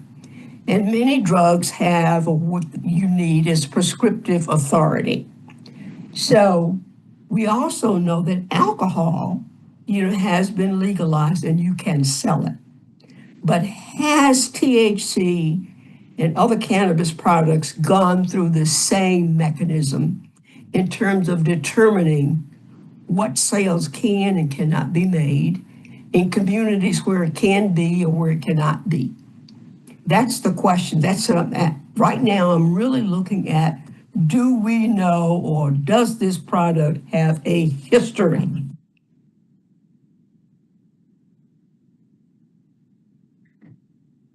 Thank you, Alder.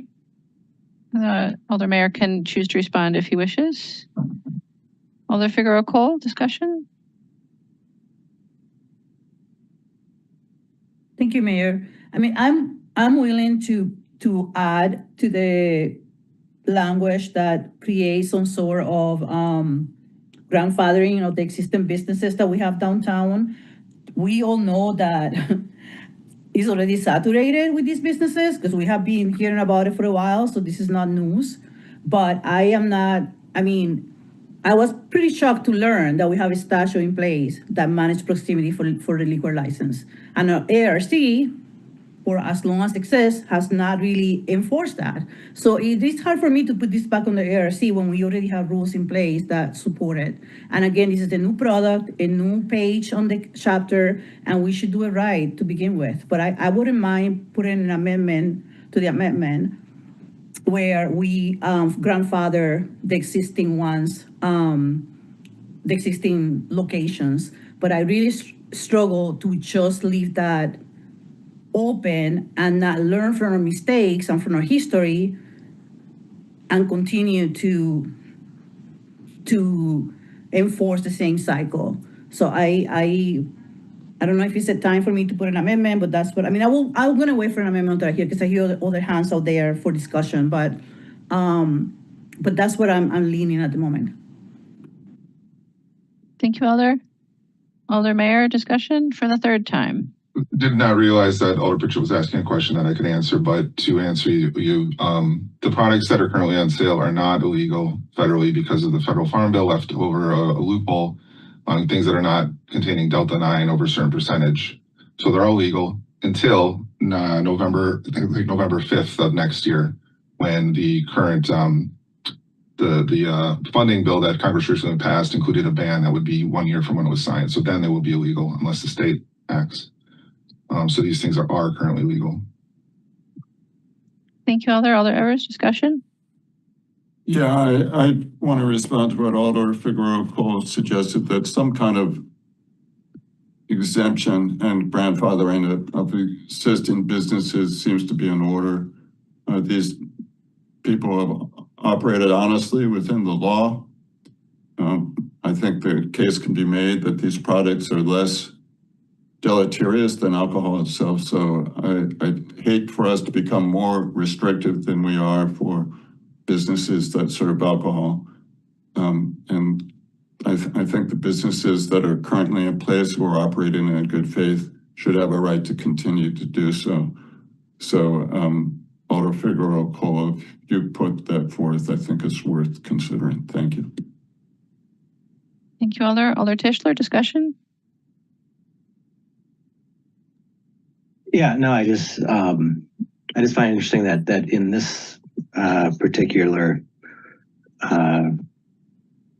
resolution that we're able to go into level of detail that by having again using the quarter-mile radius, but we're going in quarter-mile radius for walking distance from the entrance of the stores, but yet when we use the quarter-mile distance from, let's say, the TOD, we just do it from the roadway. So I just find that, and just interesting that now we're able to get a little more specific and recognize, that we can go from where actually people are entering and leaving a place to buy a product or to get onto a bus. So that's all. Thank you, Alder Matthews. I just also wanted to share kind of in response to Alder Figueroa Cole that at least in my mind, it feels kind of difficult that we would consider having something new on the books that would be a distance-based restriction when they're like it seems a little bit wild, I guess, to me that there is a state law on the books that we just don't follow for alcohol. Not to say that I guess we necessarily should, but it especially seems like it would be odd for us to put something new into our local just to follow for this new product that we're like blatantly disregarding for a different product that might arguably be more harmful. Thank you, Alder. President Vitiver, I think for the second time. I was just going to state that I'm sorry that if folks did not get did not recognize from the text of the body that any existing shops are able to operate. It specifically says the prohibition in this section does not apply to businesses selling hemp-derived cannabinoids prior to January 1st. So if this is enacted, it will not take effect until January 1st, and any stores operating with these products will be allowed to do so until there is a change. So just want to clarify. Thank you, Alder. Alder Harrington McKinney, discussion? Discussion, and I guess I'm kind of slow on this discussion. I'm not really sure what we're trying to fix, and are we being proactive in fixing something going forward. And so that's my mistake. I've been trying to track it, but I'm not really sure whether the proposed amendment is in order. And is it in order for this time, or does it need to be referred to a longer discussion? Because I know the ALRC does a very thorough job in really looking at and bringing forth amendments that will be broader. And so I guess my question for me is this for a specific area that we are expanding over the city, and have we done due diligence to make sure that this is not just for an area, but pushed out across the city of Madison without thorough investigation? So I guess my discussion is that I'm kind of not clear on what we're trying to achieve and what's broken. Thank you, Alder. The proposed underlying ordinance and the alternate would both apply citywide. Alder Figueroa Cole, further discussion?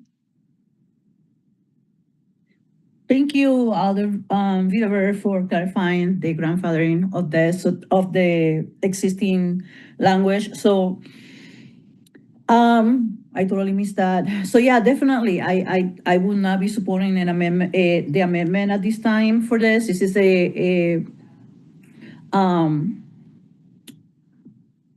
a process that I wouldn't call it preventative because it's already happening. To answer some of the questions from Alder McKinney, this is already people are already buying these products, and there's no regulation because of some loophole that was left on the federal law.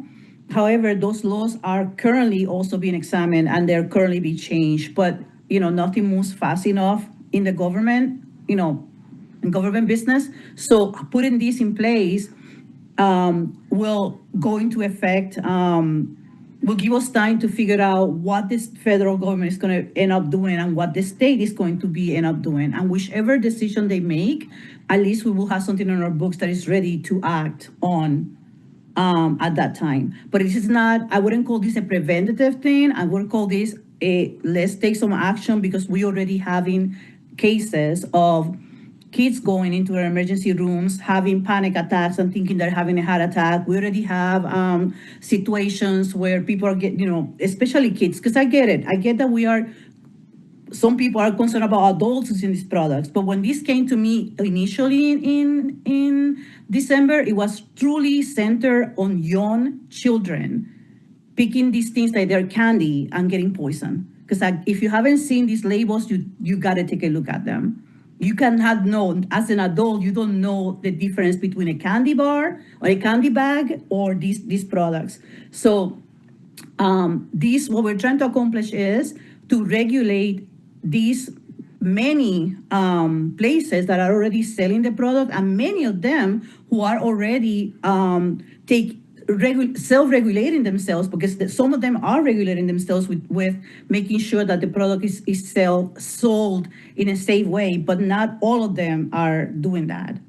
So I think the work that has been put into this ordinance for the past the past 11 months, it is worth for us to proceed with. This is one part out of 3-step process that we are trying to bring to the council. So the concerns about like the map that was shown, the concerns that nobody's going to be able to sell in those regions, I think is covered by the ordinance saying that if you're already selling the product, you stay selling the product. And we already know there's density, especially in downtown. We have high density of these sales. So yeah, I won't be supporting the changes that were proposed. And I hope you guys go ahead and proceed with the original request. Thank you. Thank you, Alder. Alder Knox, discussion?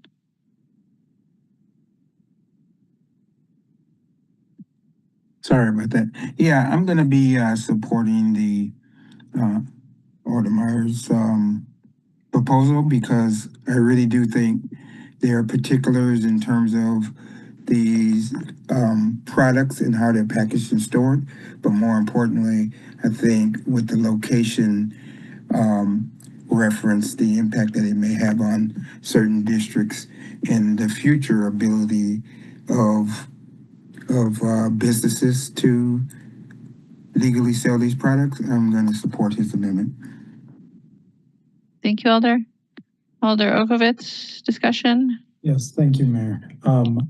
I am also going to be supporting Alder Mayor's amendment. I can appreciate that a lot of work has gone into this, but this is effectively a ban on new establishments selling these products downtown, which favors existing establishments. And I understand existing establishments will be grandfathered in, but State Street has a lot of these shops and a lot of them move around, and it's not clear that if you move a business, you would be able to take it with you. It's not clear that it's just not clear to me that this is like actually an evidence-based policy. It seems like I have been trying to find out, and I'm specifically referring to the distance from parks and other establishments. It's not clear to me that this is actually based on, causative evidence. It seems to just be copied from other places. And so I'm going to be supporting moving forward with Alder Mayor's amendment. Thank you, Alder. Alder Pritchett, discussion? Alder, you're muted. Given that discussion is centered on products being here and there, within a business, is it possible, pretty much like some products that are used to make methamphetamine, like Sudafed,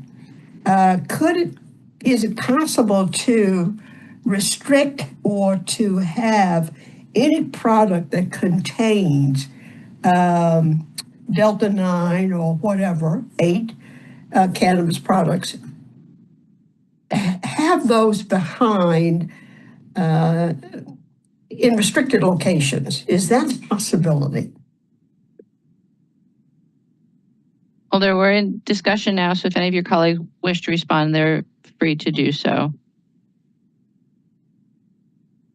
President Vitiver? So, two things. First of all, the ordinance I'm sorry. That's my fault, President Bittever. Okay. The ordinance as originally constructed has the products displayed from behind a sales or service counter so that no person may access it without assistance by establishment employee. And then there are provisions for the beverages because of the challenges associated with beverage storage.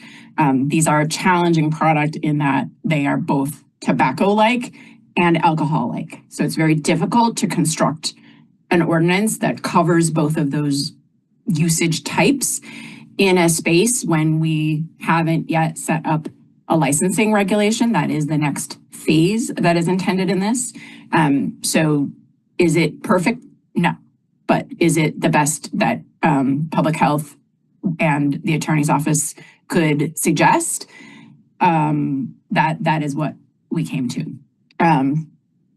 And in particular, in regards to the multi-pack piece, we recognize that a lot of these items are sold in convenience stores. And so again, trying to create an ordinance that was in keeping with some of the actions that are being used for the conditions that are often imposed by ALRC. I realize that I'm speaking to the original ordinance at this point instead of the amendment, and so I apologize, but I'm just trying to clarify what was in the original ordinance and what would be removed by the amendment. I did just send you all some articles about just general articles that, and this is a very quick search, I could do a far more exhaustive search, that clearly there is a huge body of evidence that shows that density impacts use. And so you can decide to remove this and, you know, go with the amendment, but removing it is not evidence-based, including it is. Thank you, President Bittever. No other alders in the queue wishing to discuss the mayor alternate. So just to clarify process here, because this was introduced as an alternate, if the alternate is successful, that we're done, that's adopted, and we'll move on to the next item. If it is not successful, we will go back to the substitute since that's the underlying motion. So seeing no further alders in the queue wishing to discuss the alternate, it has been moved and seconded. I do anticipate disagreement. So all those in favor of the mayor alternate will say aye. Those opposed, no. As your name is called, and the clerk will please call the roll. Thank you. Alder Pritchett. No. Alder Pritchett, no. Alder Tischler. Aye. Alder Tischler, aye. Alder Verveer. Aye. Alder Verveer, aye. President Vittever. No. President Vittever, no. Alder Duncan. No. Alder Duncan, no. Alder Evers. No. Alder Evers, no. Alder Field. No. Alder Field, no. Alder Figueroa Cole. I'm sorry, I wasn't ready. No. Alder Figueroa Cole, no. Alder Glenn is excused. Vice President Govindarajan. No. Govindarajan, no. Ugair. No. Ugair, no. Harrington McKinney. Aye. Harrington McKinney, aye. Lankella. No. Sorry, Alder Lankella, no, and Alder Hunter McKenna. Alder Lankella is no. Alder Knox. Aye. Alder Knox, aye. Alder Madison. No. Alder Madison, no. Alder Martinez Rutherford is excused. Alder Matthews. No. Alder Matthews, no. Alder Mayor. Aye. Alder Mayor, aye. Alder O'Brien. No. Alder O'Brien, no. Alder Okovich. Aye. Alder Okovich, aye. We have 6 ayes, 12 noes. With 12 noes, the alternate fails, and we're back to the main motion, which is the substitute.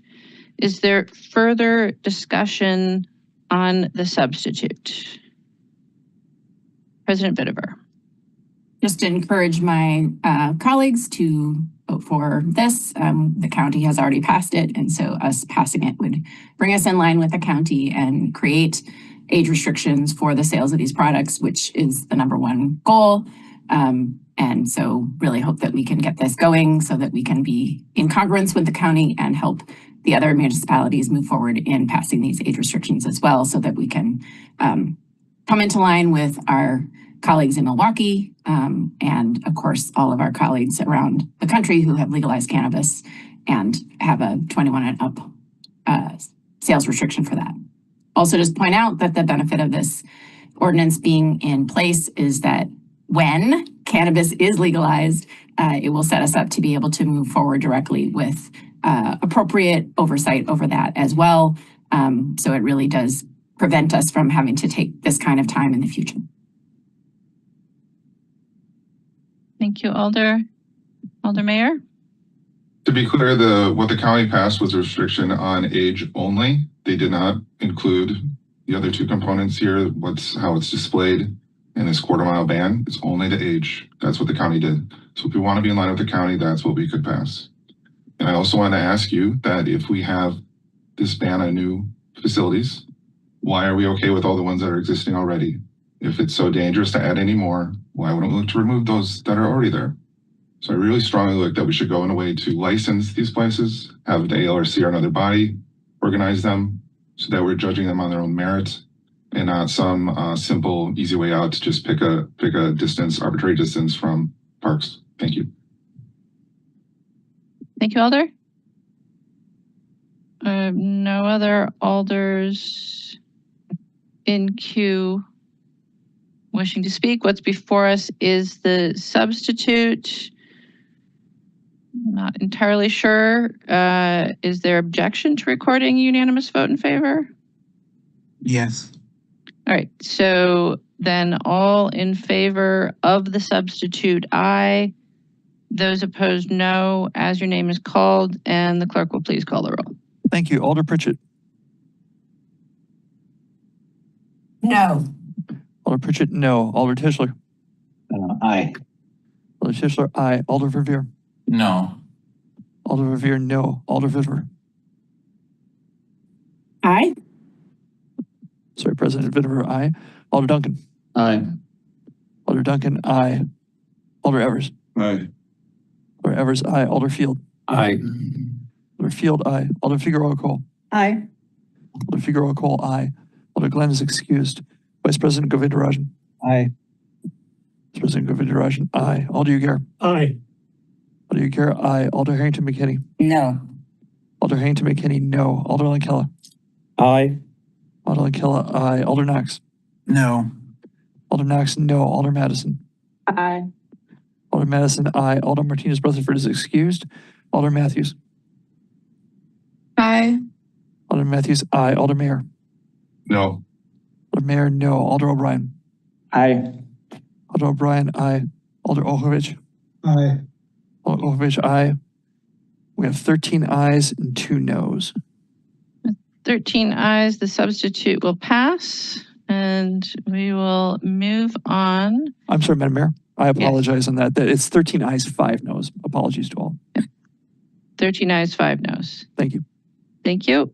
All right, so the substitute passes with 13 ayes, and we will move on then to item 11. Item 11 is Legistar 90423, creating sections of the Madison General Ordinances to regulate the sale of pets in retail pet stores. On item 11, President Vitiver, a motion, please. Second. Moved and seconded to adopt item 11. Are there questions for staff on item 11? Seeing none. Alder Evers, questions? No. Seeing no questions for staff, then discussion, Alder Evers. Thank you, Mayor. And thank you, fellow council members, and thank you to all the people who registered and spoke tonight, and or the many people who sent emails to all of us over the last several weeks. There are a couple of things I want to say that I think really need to be said. What we're trying to do here is address what is evidently plain and clear and that the puppy mill industry is a hideous industry, and it will go to great lengths to continue to take on their highly profitable enterprise of selling cruelly bred puppies to unsuspecting customers in pet stores. And so I think the goal here is to not make that easy. Not make it easy by allowing them to sell puppies in storefronts in our communities. And of course, they do so by banking on shoppers' emotional impulse purchases.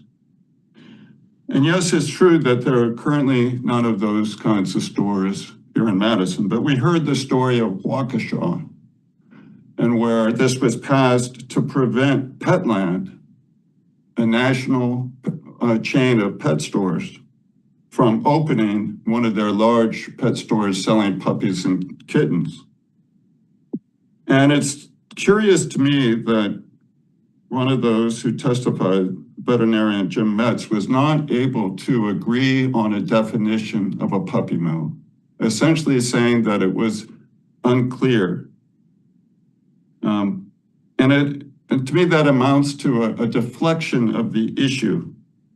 The lobbyists for the Pet Advocacy Network wanted to bring up the situation that happened in California that was covered in a 4-part series in the LA Times. But again, this is a deflection of what is really an insanely cruel and well-documented puppy mill to pet store pipeline in industry that has caused a fair amount of pain to families who have suffered as a result. And that story that, as Alder Oakowitz points out, did not suggest that allowing puppies to be sold in pet stores was a solution. And one need only read that 4-part series to get an idea of what the results that they found out. They pointed out in particular that the puppy mill industry exploited their customers and exploited the demand for puppies that took place during the pandemic. I, for one, got my dog Bella, whom many of you have met, from a rescue organization during the pandemic. And there was a great demand for pandemic puppies. We know that. This occurred all over the country, not just in California. And it occurred regardless of whether pet stores were selling puppies in any states. It occurred, in fact, in Arizona, a state which has a preemption law that preempted municipalities from passing ordinances like the one we're considering here.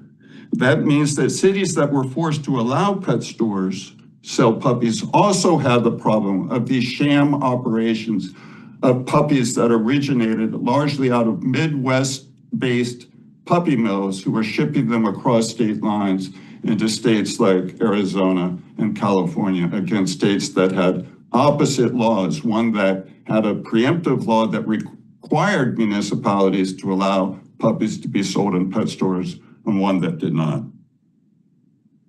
It was actually the Iowa Attorney General who dismantled the sham network that was linked to a large Iowa puppy mill broker, and the California courts found that the puppy stores that were selling these puppies and deceiving their consumers, the localities began citing these stores, and that is why the state passed their law.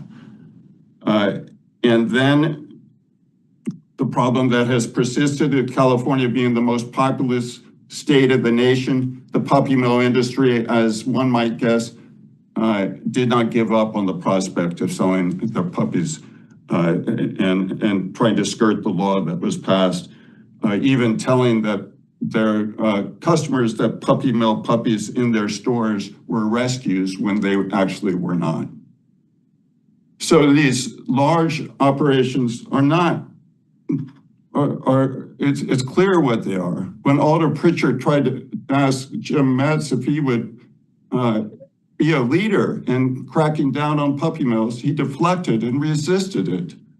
And when Lauren, the lobbyist for Pet Advocacy Network, which is a network supporting the sale of puppies in puppy stores, could not identify a single municipality who had backtracked once they passed one of these ordinances. But we know that the city of Los Angeles, when they tried to take a regulatory approach as suggested by veterinarian Jim Metz and tighten the rules and the regulations, they decided to undo that and then phase out the existing pet stores who are selling puppies to the public. We have received a tremendous amount of input from pet stores currently who sell pet supplies, who do not sell puppies and don't want to sell puppies and support this ordinance. We've received a tremendous amount of support from rescue organizations who sell puppies. And I bought my puppy from a rescue organization and had to go through a verification and vetting process that was very, very rigorous.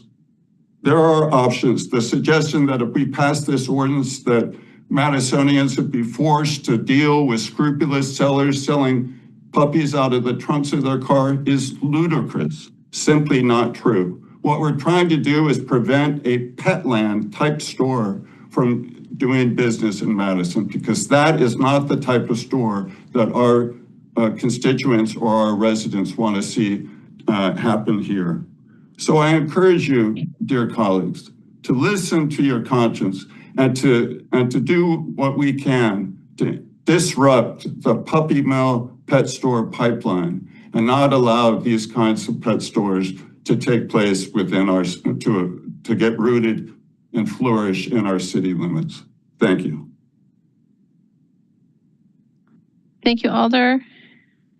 Discussion on the item, Alder Duncan. Motion to move the alternate.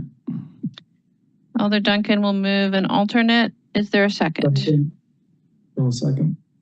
All right, so then what is before us now is the Duncan alternate. Is there, Alder Duncan, do you wish to speak to it? Yes, thank you, Mayor. Go ahead. First of all, I want to thank Alder Evers for putting this forward. The proposal of the alternate that I'm putting forward is to include rabbits and guinea pigs. After a careful review of the research and the national trends, I do believe that this alternative is better aligned with our city's commitment to animal welfare, public safety, and shelter resources. I do think there's a lot of reasons that we need to look at adding these two pets or animals. The domestic rabbits and guinea pigs, they make up a significant portion of small mammals surrendered to shelters. Studies have shown that rabbits are the third most common species taken in after dogs and cats, and guinea pigs are often surrendered because their care needs are underestimated.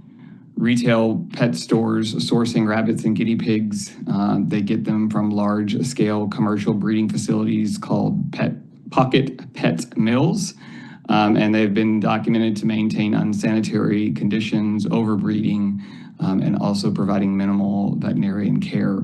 Owners frequently will also release unwanted rabbits and guinea pigs into the parks and our neighborhoods, believing that they can actually survive in the wild, but most of them cannot. And rabbits also can then establish feral colonies that disrupt our local ecosystem. Across the nation, there's multiple municipalities and states, including California, Illinois, New York, and the city of Sun Prairie, who have already expanded the retail pets sale ban beyond dogs and cats to include rabbits and other small mammals. I do believe that this is the approach that will best help us as a city if we are truly wanting to protect animals and reduce shelter overpopulation and ensure that we stay a leader in humane, enforceable animal welfare policies. I think this is the way to go. I do understand the concern from some of the individuals who spoke from a public comment that, you know, we've been focused a lot already with the dogs and cats, and that's what we should be moving forward. And if we need to amend it down the road, we can. What I've seen, at least on my time on council, when we pass something and then try to amend it later, it usually never either A, comes back, or it never does get amended. I think that with the power that we have right now and the push to have this passed as a city, I think this momentum We should be trying to lead as an example like other cities across the nation, making sure that we're showing that we are wanting to be that voice to protect our animals. And so that is why I'm moving this alternate forward, and I hope that you will support it. Thank you, Alder. On the Duncan alternate, Alder Mayor. Thank you, Mayor. I was initially skeptical of the original ordinance just because we don't have pet stores that currently do this. But thinking back to when I was a kid, I was growing up in Madison. There were a lot of pet stores that sold dogs and cats and all sorts of smaller animals. And if it's something that happened before, it might not be happening now, but it could happen again. So I understand wanting to do this, and I support it. I support the alternate as well, or the alternate, because those small animals can also suffer quite a bit. So I would support the alternate, and if it fails, I will support the main one. I did talk to my constituent here, and she supports this one also. So thank you. Thank you, Alder. Alder Evers on the alternate. Thank you, Mayor. First of all, I want to thank Alder Duncan. He reached out to me yesterday and shared his ideas with me. I think that's the way amendments and alternates and changes should take place, and not as a surprise. So I very much appreciate that. I do wish, though, since this was first introduced on October 28th and went to public health on November 5th, that he would have thought of it sooner. And I realize that sometimes we, as alders, get contacted by a constituent and late in the process, and it starts an idea, and that's apparently the source of this alternate. I don't think Alder Duncan brought this forth in a sneaky sort of way. But the reason why I'm inclined not to support this is because I don't think residents have had a chance to look at this in the same manner that they have. And, you know, we've gotten so many emails asking us to pass this to prevent the retail sale of dogs and cats in pet shops. I've gotten one email regarding rabbits. I've seen one email to all alders regarding rabbits. So it's up to the council if we'd like to consider expanding the animals that are covered. But I want to encourage us to not delay moving forward, and we need to pass this ordinance and make sure that we are indeed banning the retail sale of cats and dogs. The public's spoken largely on this, and they want to prevent the sale of puppies and kittens, and puppy milk and kitten milk kittens, I guess is the right phrasing. We know that this ordinance language similar to this is what's been passed in over 500 municipalities in 8 states and 14 municipalities here in the state of Wisconsin. I think Alder Duncan would agree that it's a small minority of those municipalities who have expanded to other mammals. That's not to say that we shouldn't or couldn't. I just think that it's the opportunity to amend this, and I certainly understand his concern that if we don't act now, then we won't act in the future. But I will commit myself, if the alternate fails and the original motion passes, to work with Alder Duncan and anyone else who's interested in exploring and studying and researching what other species, mammals or other pets, should be banned from sale in retail pet stores. So I ask my colleagues to not vote for the alternate and go back to the original motion. The original motion, as it stands, is preventative, and we need to take this opportunity to make sure that bad actors like Petland don't have a chance to come to Madison. And the ordinance as it stands does not alter the current pet retail market in the city. There are some pet stores that sell guinea pigs. We'd have to figure out how to phase them out of that business. I would think we should take more time to figure that out rather than to pass that tonight. That's my belief. But with that, I'll stop talking and wait to see what others have to say. Thank you. Thank you, Alder. Alder Okowitz. Thank you, Mayor. And thank you, Alder Evers and Alder Duncan. I'm supporting the motion or the amendment. I will also be supporting the underlying ordinance.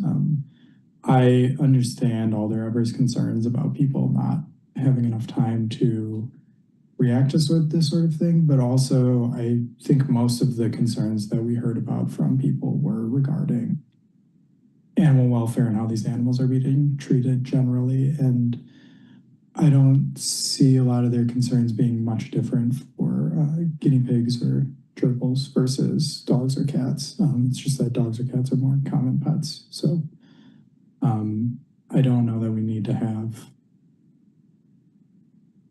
significant public comment regarding this because I think it addresses a lot of the same issues that people have brought up before during the public comment. Thank you, Alder. Alder Ugair. Thank you, Mayor. I'm certainly in support of the base amendment, but I will support the base motion, but I'll support the amendment just out of some experience, not with hamsters. I have to admit, I don't know much about hamsters, but having raised several children who were very active in a 4-H rabbit club and learning about those who raise them, much like the more legitimate providers of puppies, I think there is merit to what Alder Duncan has proposed here, and I'll be supporting it. Thank you. Thank you, Alder. Alder Mayor. Just one thing that gives me pause, if Alder Duncan would care to comment. We know that there are no stores currently selling cats or dogs, but do we know if there are stores selling rabbits or guinea pigs? And if so, what the off-ramp would be for them were this to pass? Thank you, Alder. Further discussion, Alder Duncan? Yes, so there are, that I'm aware of, PetSmart on the west side and east side both do sell guinea pigs. I think that at that point we would need to be having conversations of whether or not those would be grandfathered in, or if we would make a firm stance that we would give a certain amount of time to allow for the cease of selling of guinea pigs. Thank you, Alder. Just to be clear, unless there is a grandfather clause or a delayed effective date in the language, it would be effective. All sales would have to stop at the effective date of the ordinance, which, barring another effective date in the ordinance, is when it gets signed and published. Further discussion on the Duncan alternate. Alder Evers for the second time. Yeah, I just think this discussion here brings up a reason to vote against the alternate, not to in any way be critical of what Alder Duncan is trying to accomplish, but to allow us to think this through some more and be able to work with PetSmart and to decide what's the correct path forward. We've had a very brief amount of time to consider adding and expanding to these two species, and it is complicated. The original ordinance is preventative entirely, and it doesn't alter the current pet retail market. The alternate does, and yet it does not yet really provide clarity as to how we're going to move forward. And so for that reason, not because Alder Duncan is wrong and wanted to, having compassion or wrong in recognizing that there is an issue and a problem with rabbits and guinea pigs that get surrendered to rescue organizations and are not handled, and many of them coming from pet mills. But I think there's no harm in looking at this further. And that's why I think that moving forward with the alternate is currently premature. Thank you. Thank you, Alder. Alder Duncan, I think it's for the third time, but one of those was answering a question. So I guess is an amendment in order at this point in time? It depends. I would move an amendment to put a grandfather clause into the alternate that specifies those businesses that are currently. I'm just going to stop you, Alder, because I'll send it. Yep. What you have to do is actually write the language. Right.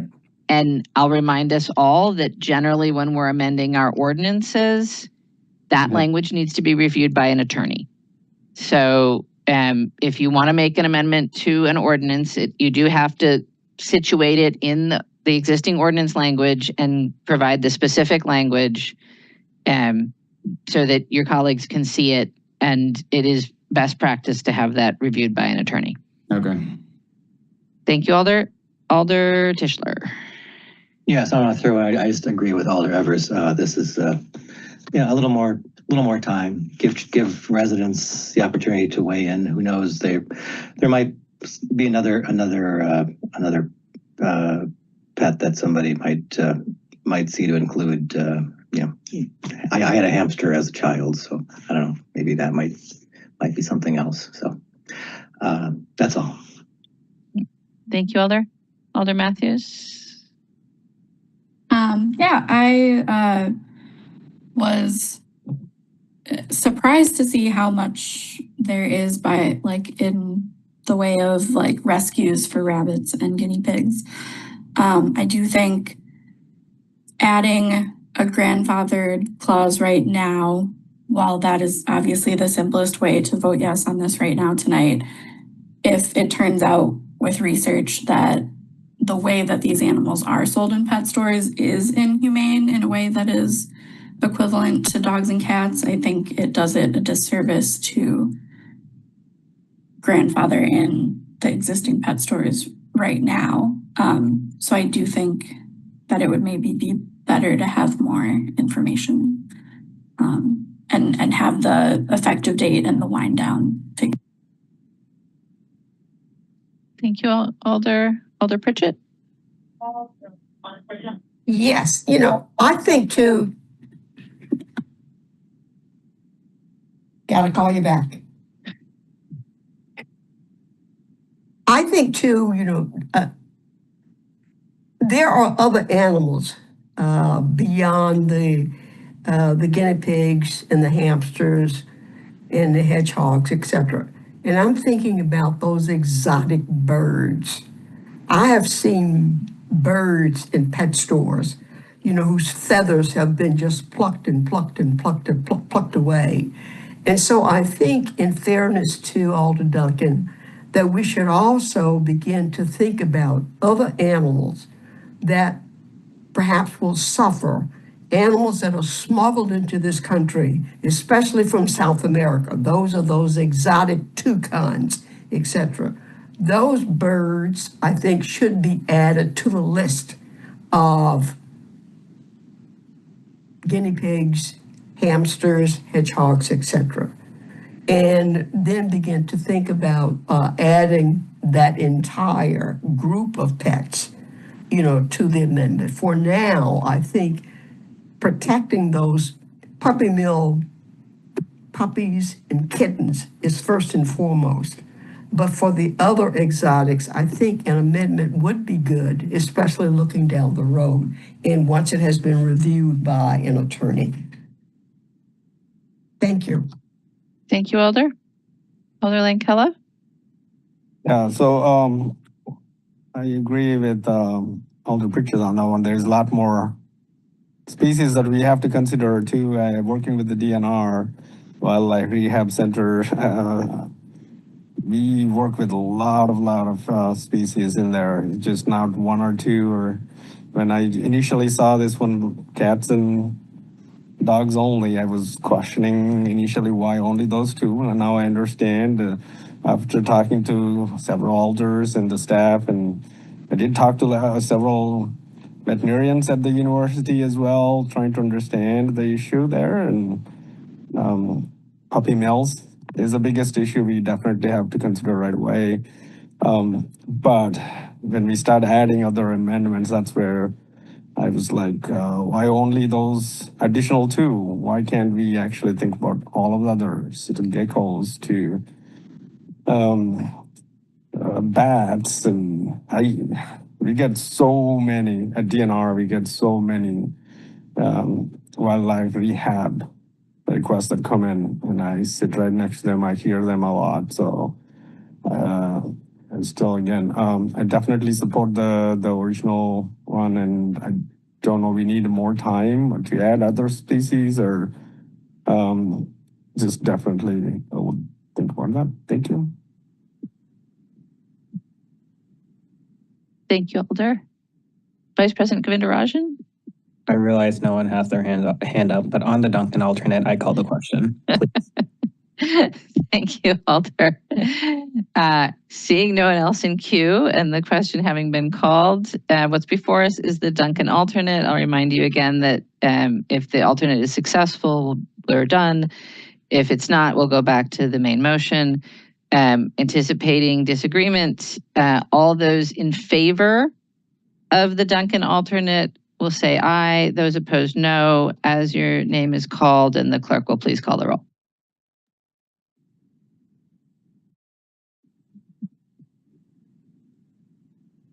And the clerk is muted.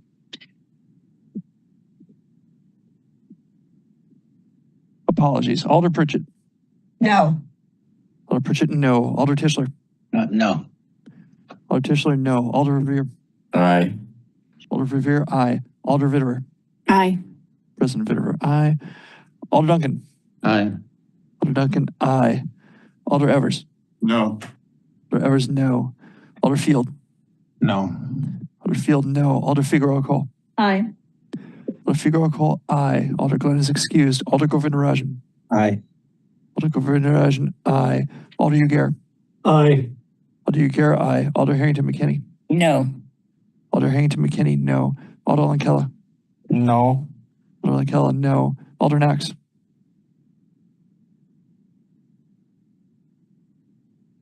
No. Alder Knox, no. Alder Madison. No. Alder Madison, no. Alder Martinez Rutherford is excused. Alder Matthews. Aye. Alder Matthews, aye. Alder Mayor. Aye. Alder Mayor, aye. Alder O'Brien. No. Alder O'Brien, no. Alder Okorovich. Aye. Alder Okorovich, no. Aye. 9 ayes, 9 noes. 9 ayes, the alternate fails. And what's back before us is the main motion. Is there further discussion? Seeing no further discussion, it's before us is the main motion to adopt. Is there objection to recording unanimous vote in favor? Alder Harrington McKinney? Thank you, Mayor. I know that we passed the discussion, but this forced me to do a lot of research based upon a couple of things that I read, and I'm a former pet owner, so I get that. But what the thing that I landed on is, while initiatives to ban pet stores receive much attention and promise of a quick fix to puppy mills, banning retail pet stores from selling puppies is not an effective strategy in the fight for better conditions for breeding dogs and other puppies. And I also read education is the most important, but people will still buy from a pet store. It's convenience, but it is not a reason to stop educating. And finally, I read, 2 final points I read, is that banning retail stores doesn't really help the cruelty breeding dogs are subject to, and mills, backyard breeders, and wholesalers will work around the bans. And there is one city, and I can't pull up in my notes, that had the ban on selling animals in pet stores, and they're in the process of reversing that. And because there was such a tremendous outpour of people for and also people against it, the question is that, is this going to accomplish what the amendment is proposing? And so I am a pet lover. I understand that my little dog welcomes me when the council has beat me up, but I am really confident that there are some pet stores, and especially the remarks from Dr. James Merritt's, that this is premature and I will not be supporting it. So do not list me as a yes. It is a no. Thank you, Alder. Is there a need for a roll call, or can we record Alder Harrington McKinney as a no and the balance of the council as aye? Seeing no further objection, we'll record that vote and the ordinance will pass. Alder Knox? I vote no. We will record Alders Harrington McKinney and Knox as a no. Thank you.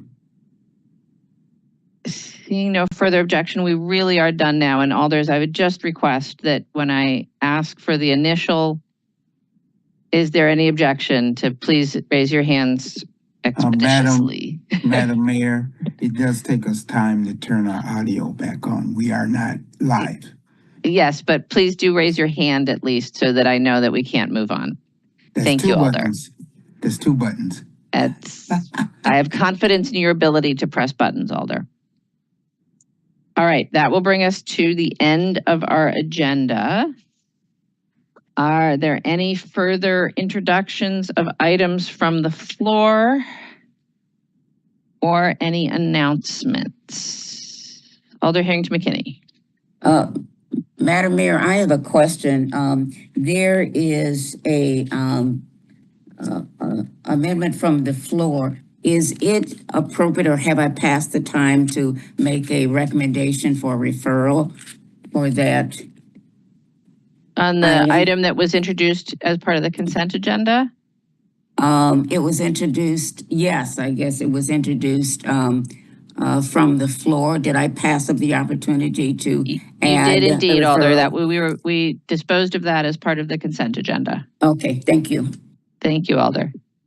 Are there any new introductions from the floor or any announcements? Alder Figueroa Cole. Have a great Thanksgiving, people. Eat a lot. I would like to wish Alder Madison a happy birthday. Happy birthday. And wish all of us and all residents a happy Thanksgiving. And Alder Pritchett, it is your turn to adjourn. Motion to adjourn. Second. Moved and seconded to adjourn. Is there any objection to recording a unanimous vote in favor of adjournment? Seeing no objection, we stand adjourned. Have a good evening, everyone. Happy Thanksgiving. Happy Thanksgiving. Happy Thanksgiving. Go Packers. Go Badgers. Yes.